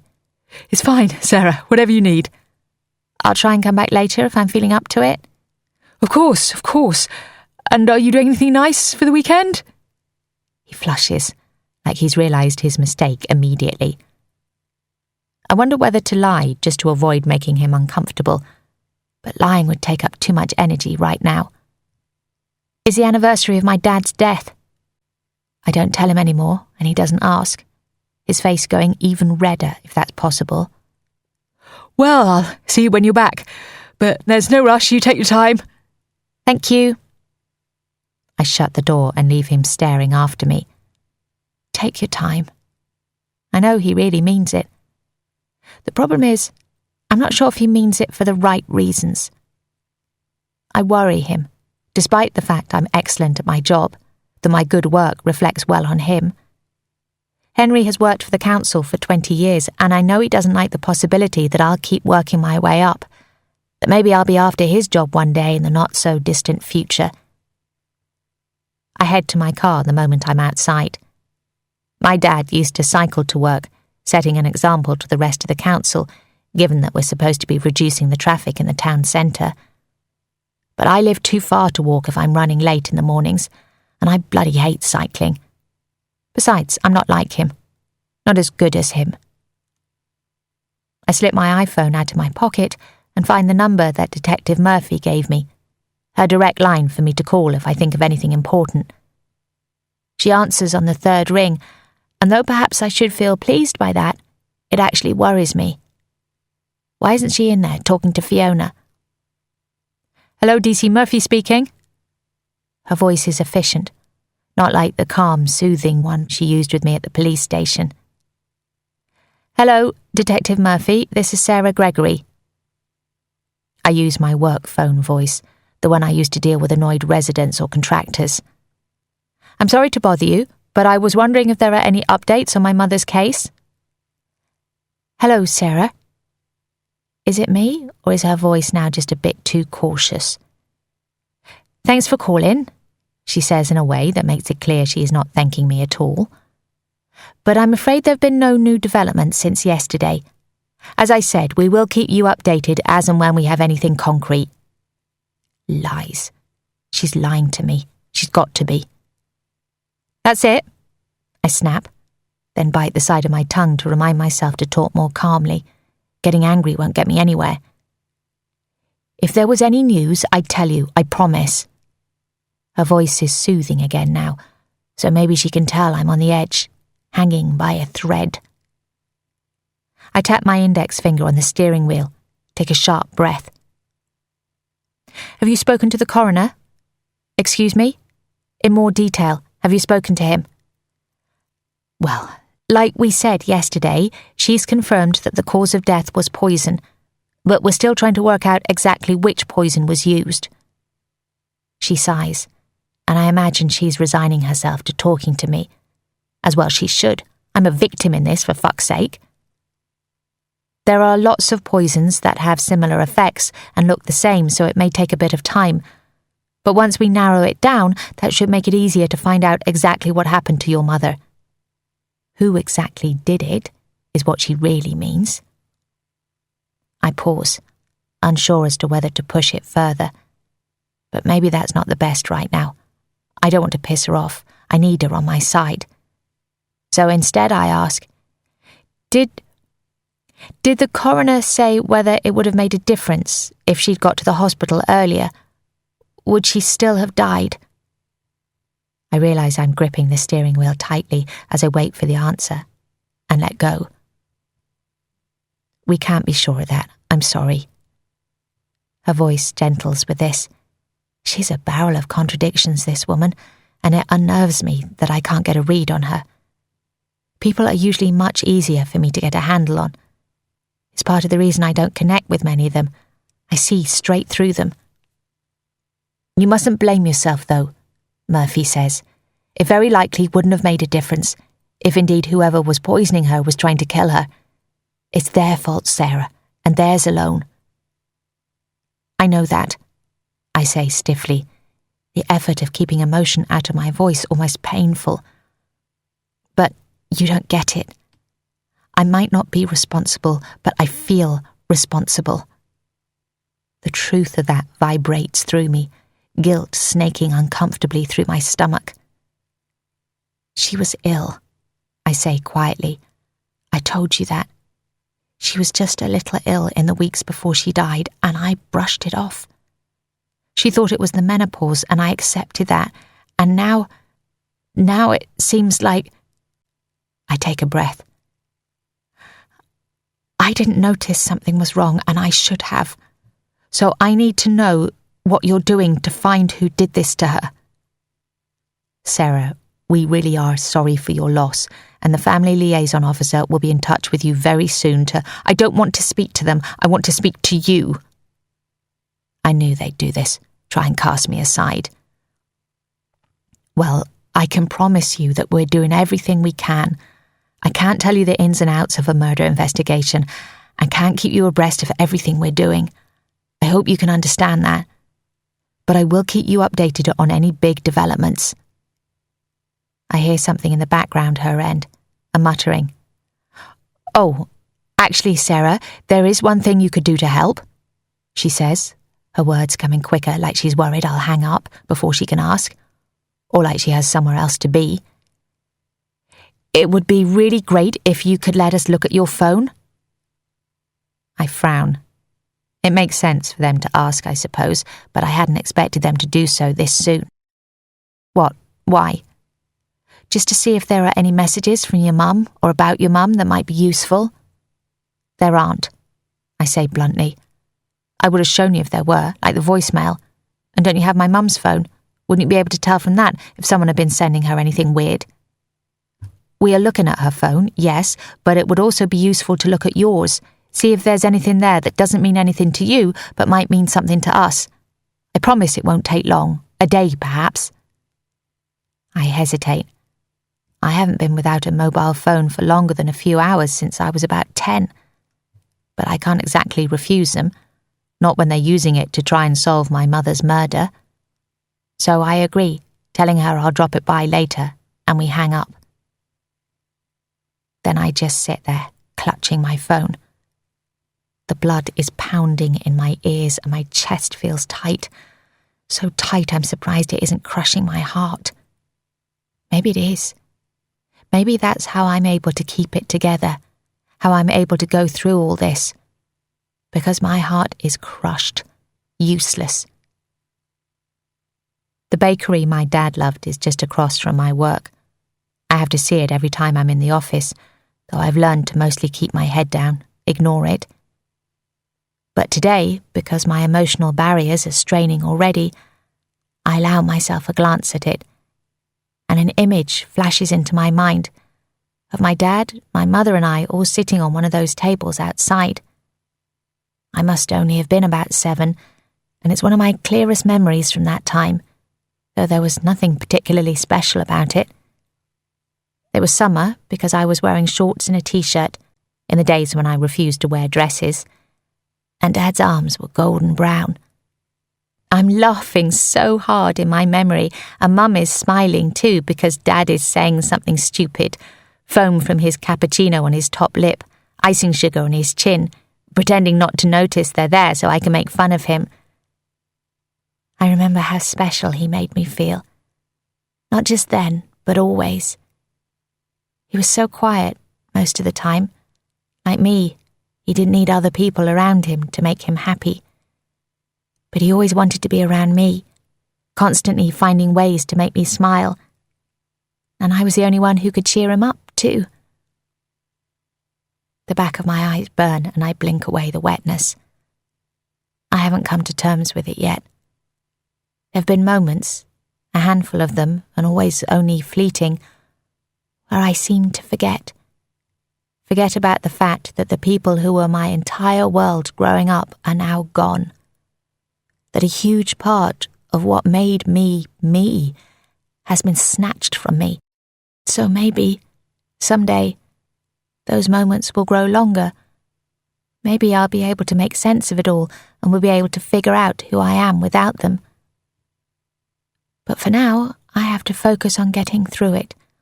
1 second, 1 minute, 1 hour at a time. So right now, I'll just worry about what the police are doing. And when that's over, when they have the bastard who did this to me, who ripped my identity from me, when they have him locked away, then maybe I can move on. Chapter 12. Murphy hangs up the phone on Sarah Gregory, then gets out of the little navy blue Corsa to join Ashby outside Fiona Gregory's house. She's not quite sure what to make of Sarah. It's not that she's never encountered this before, the pushy father, brother, partner. But when she's had to deal with it in the past, it's always been about something less serious. Burglary, ABH. She can understand the feeling of helplessness that Sarah must be going through given the gravity of what's happened. Identify with her determination for sure. She's just not sure that she likes the girl. Ashby grunts at Murphy as she joins him on the drive, staring up at the detached 2-story country house out in this little village on the outskirts of town. He holds out a packet of soft mints, offering her one. She takes that as a good sign, a peace offering, and accepts one.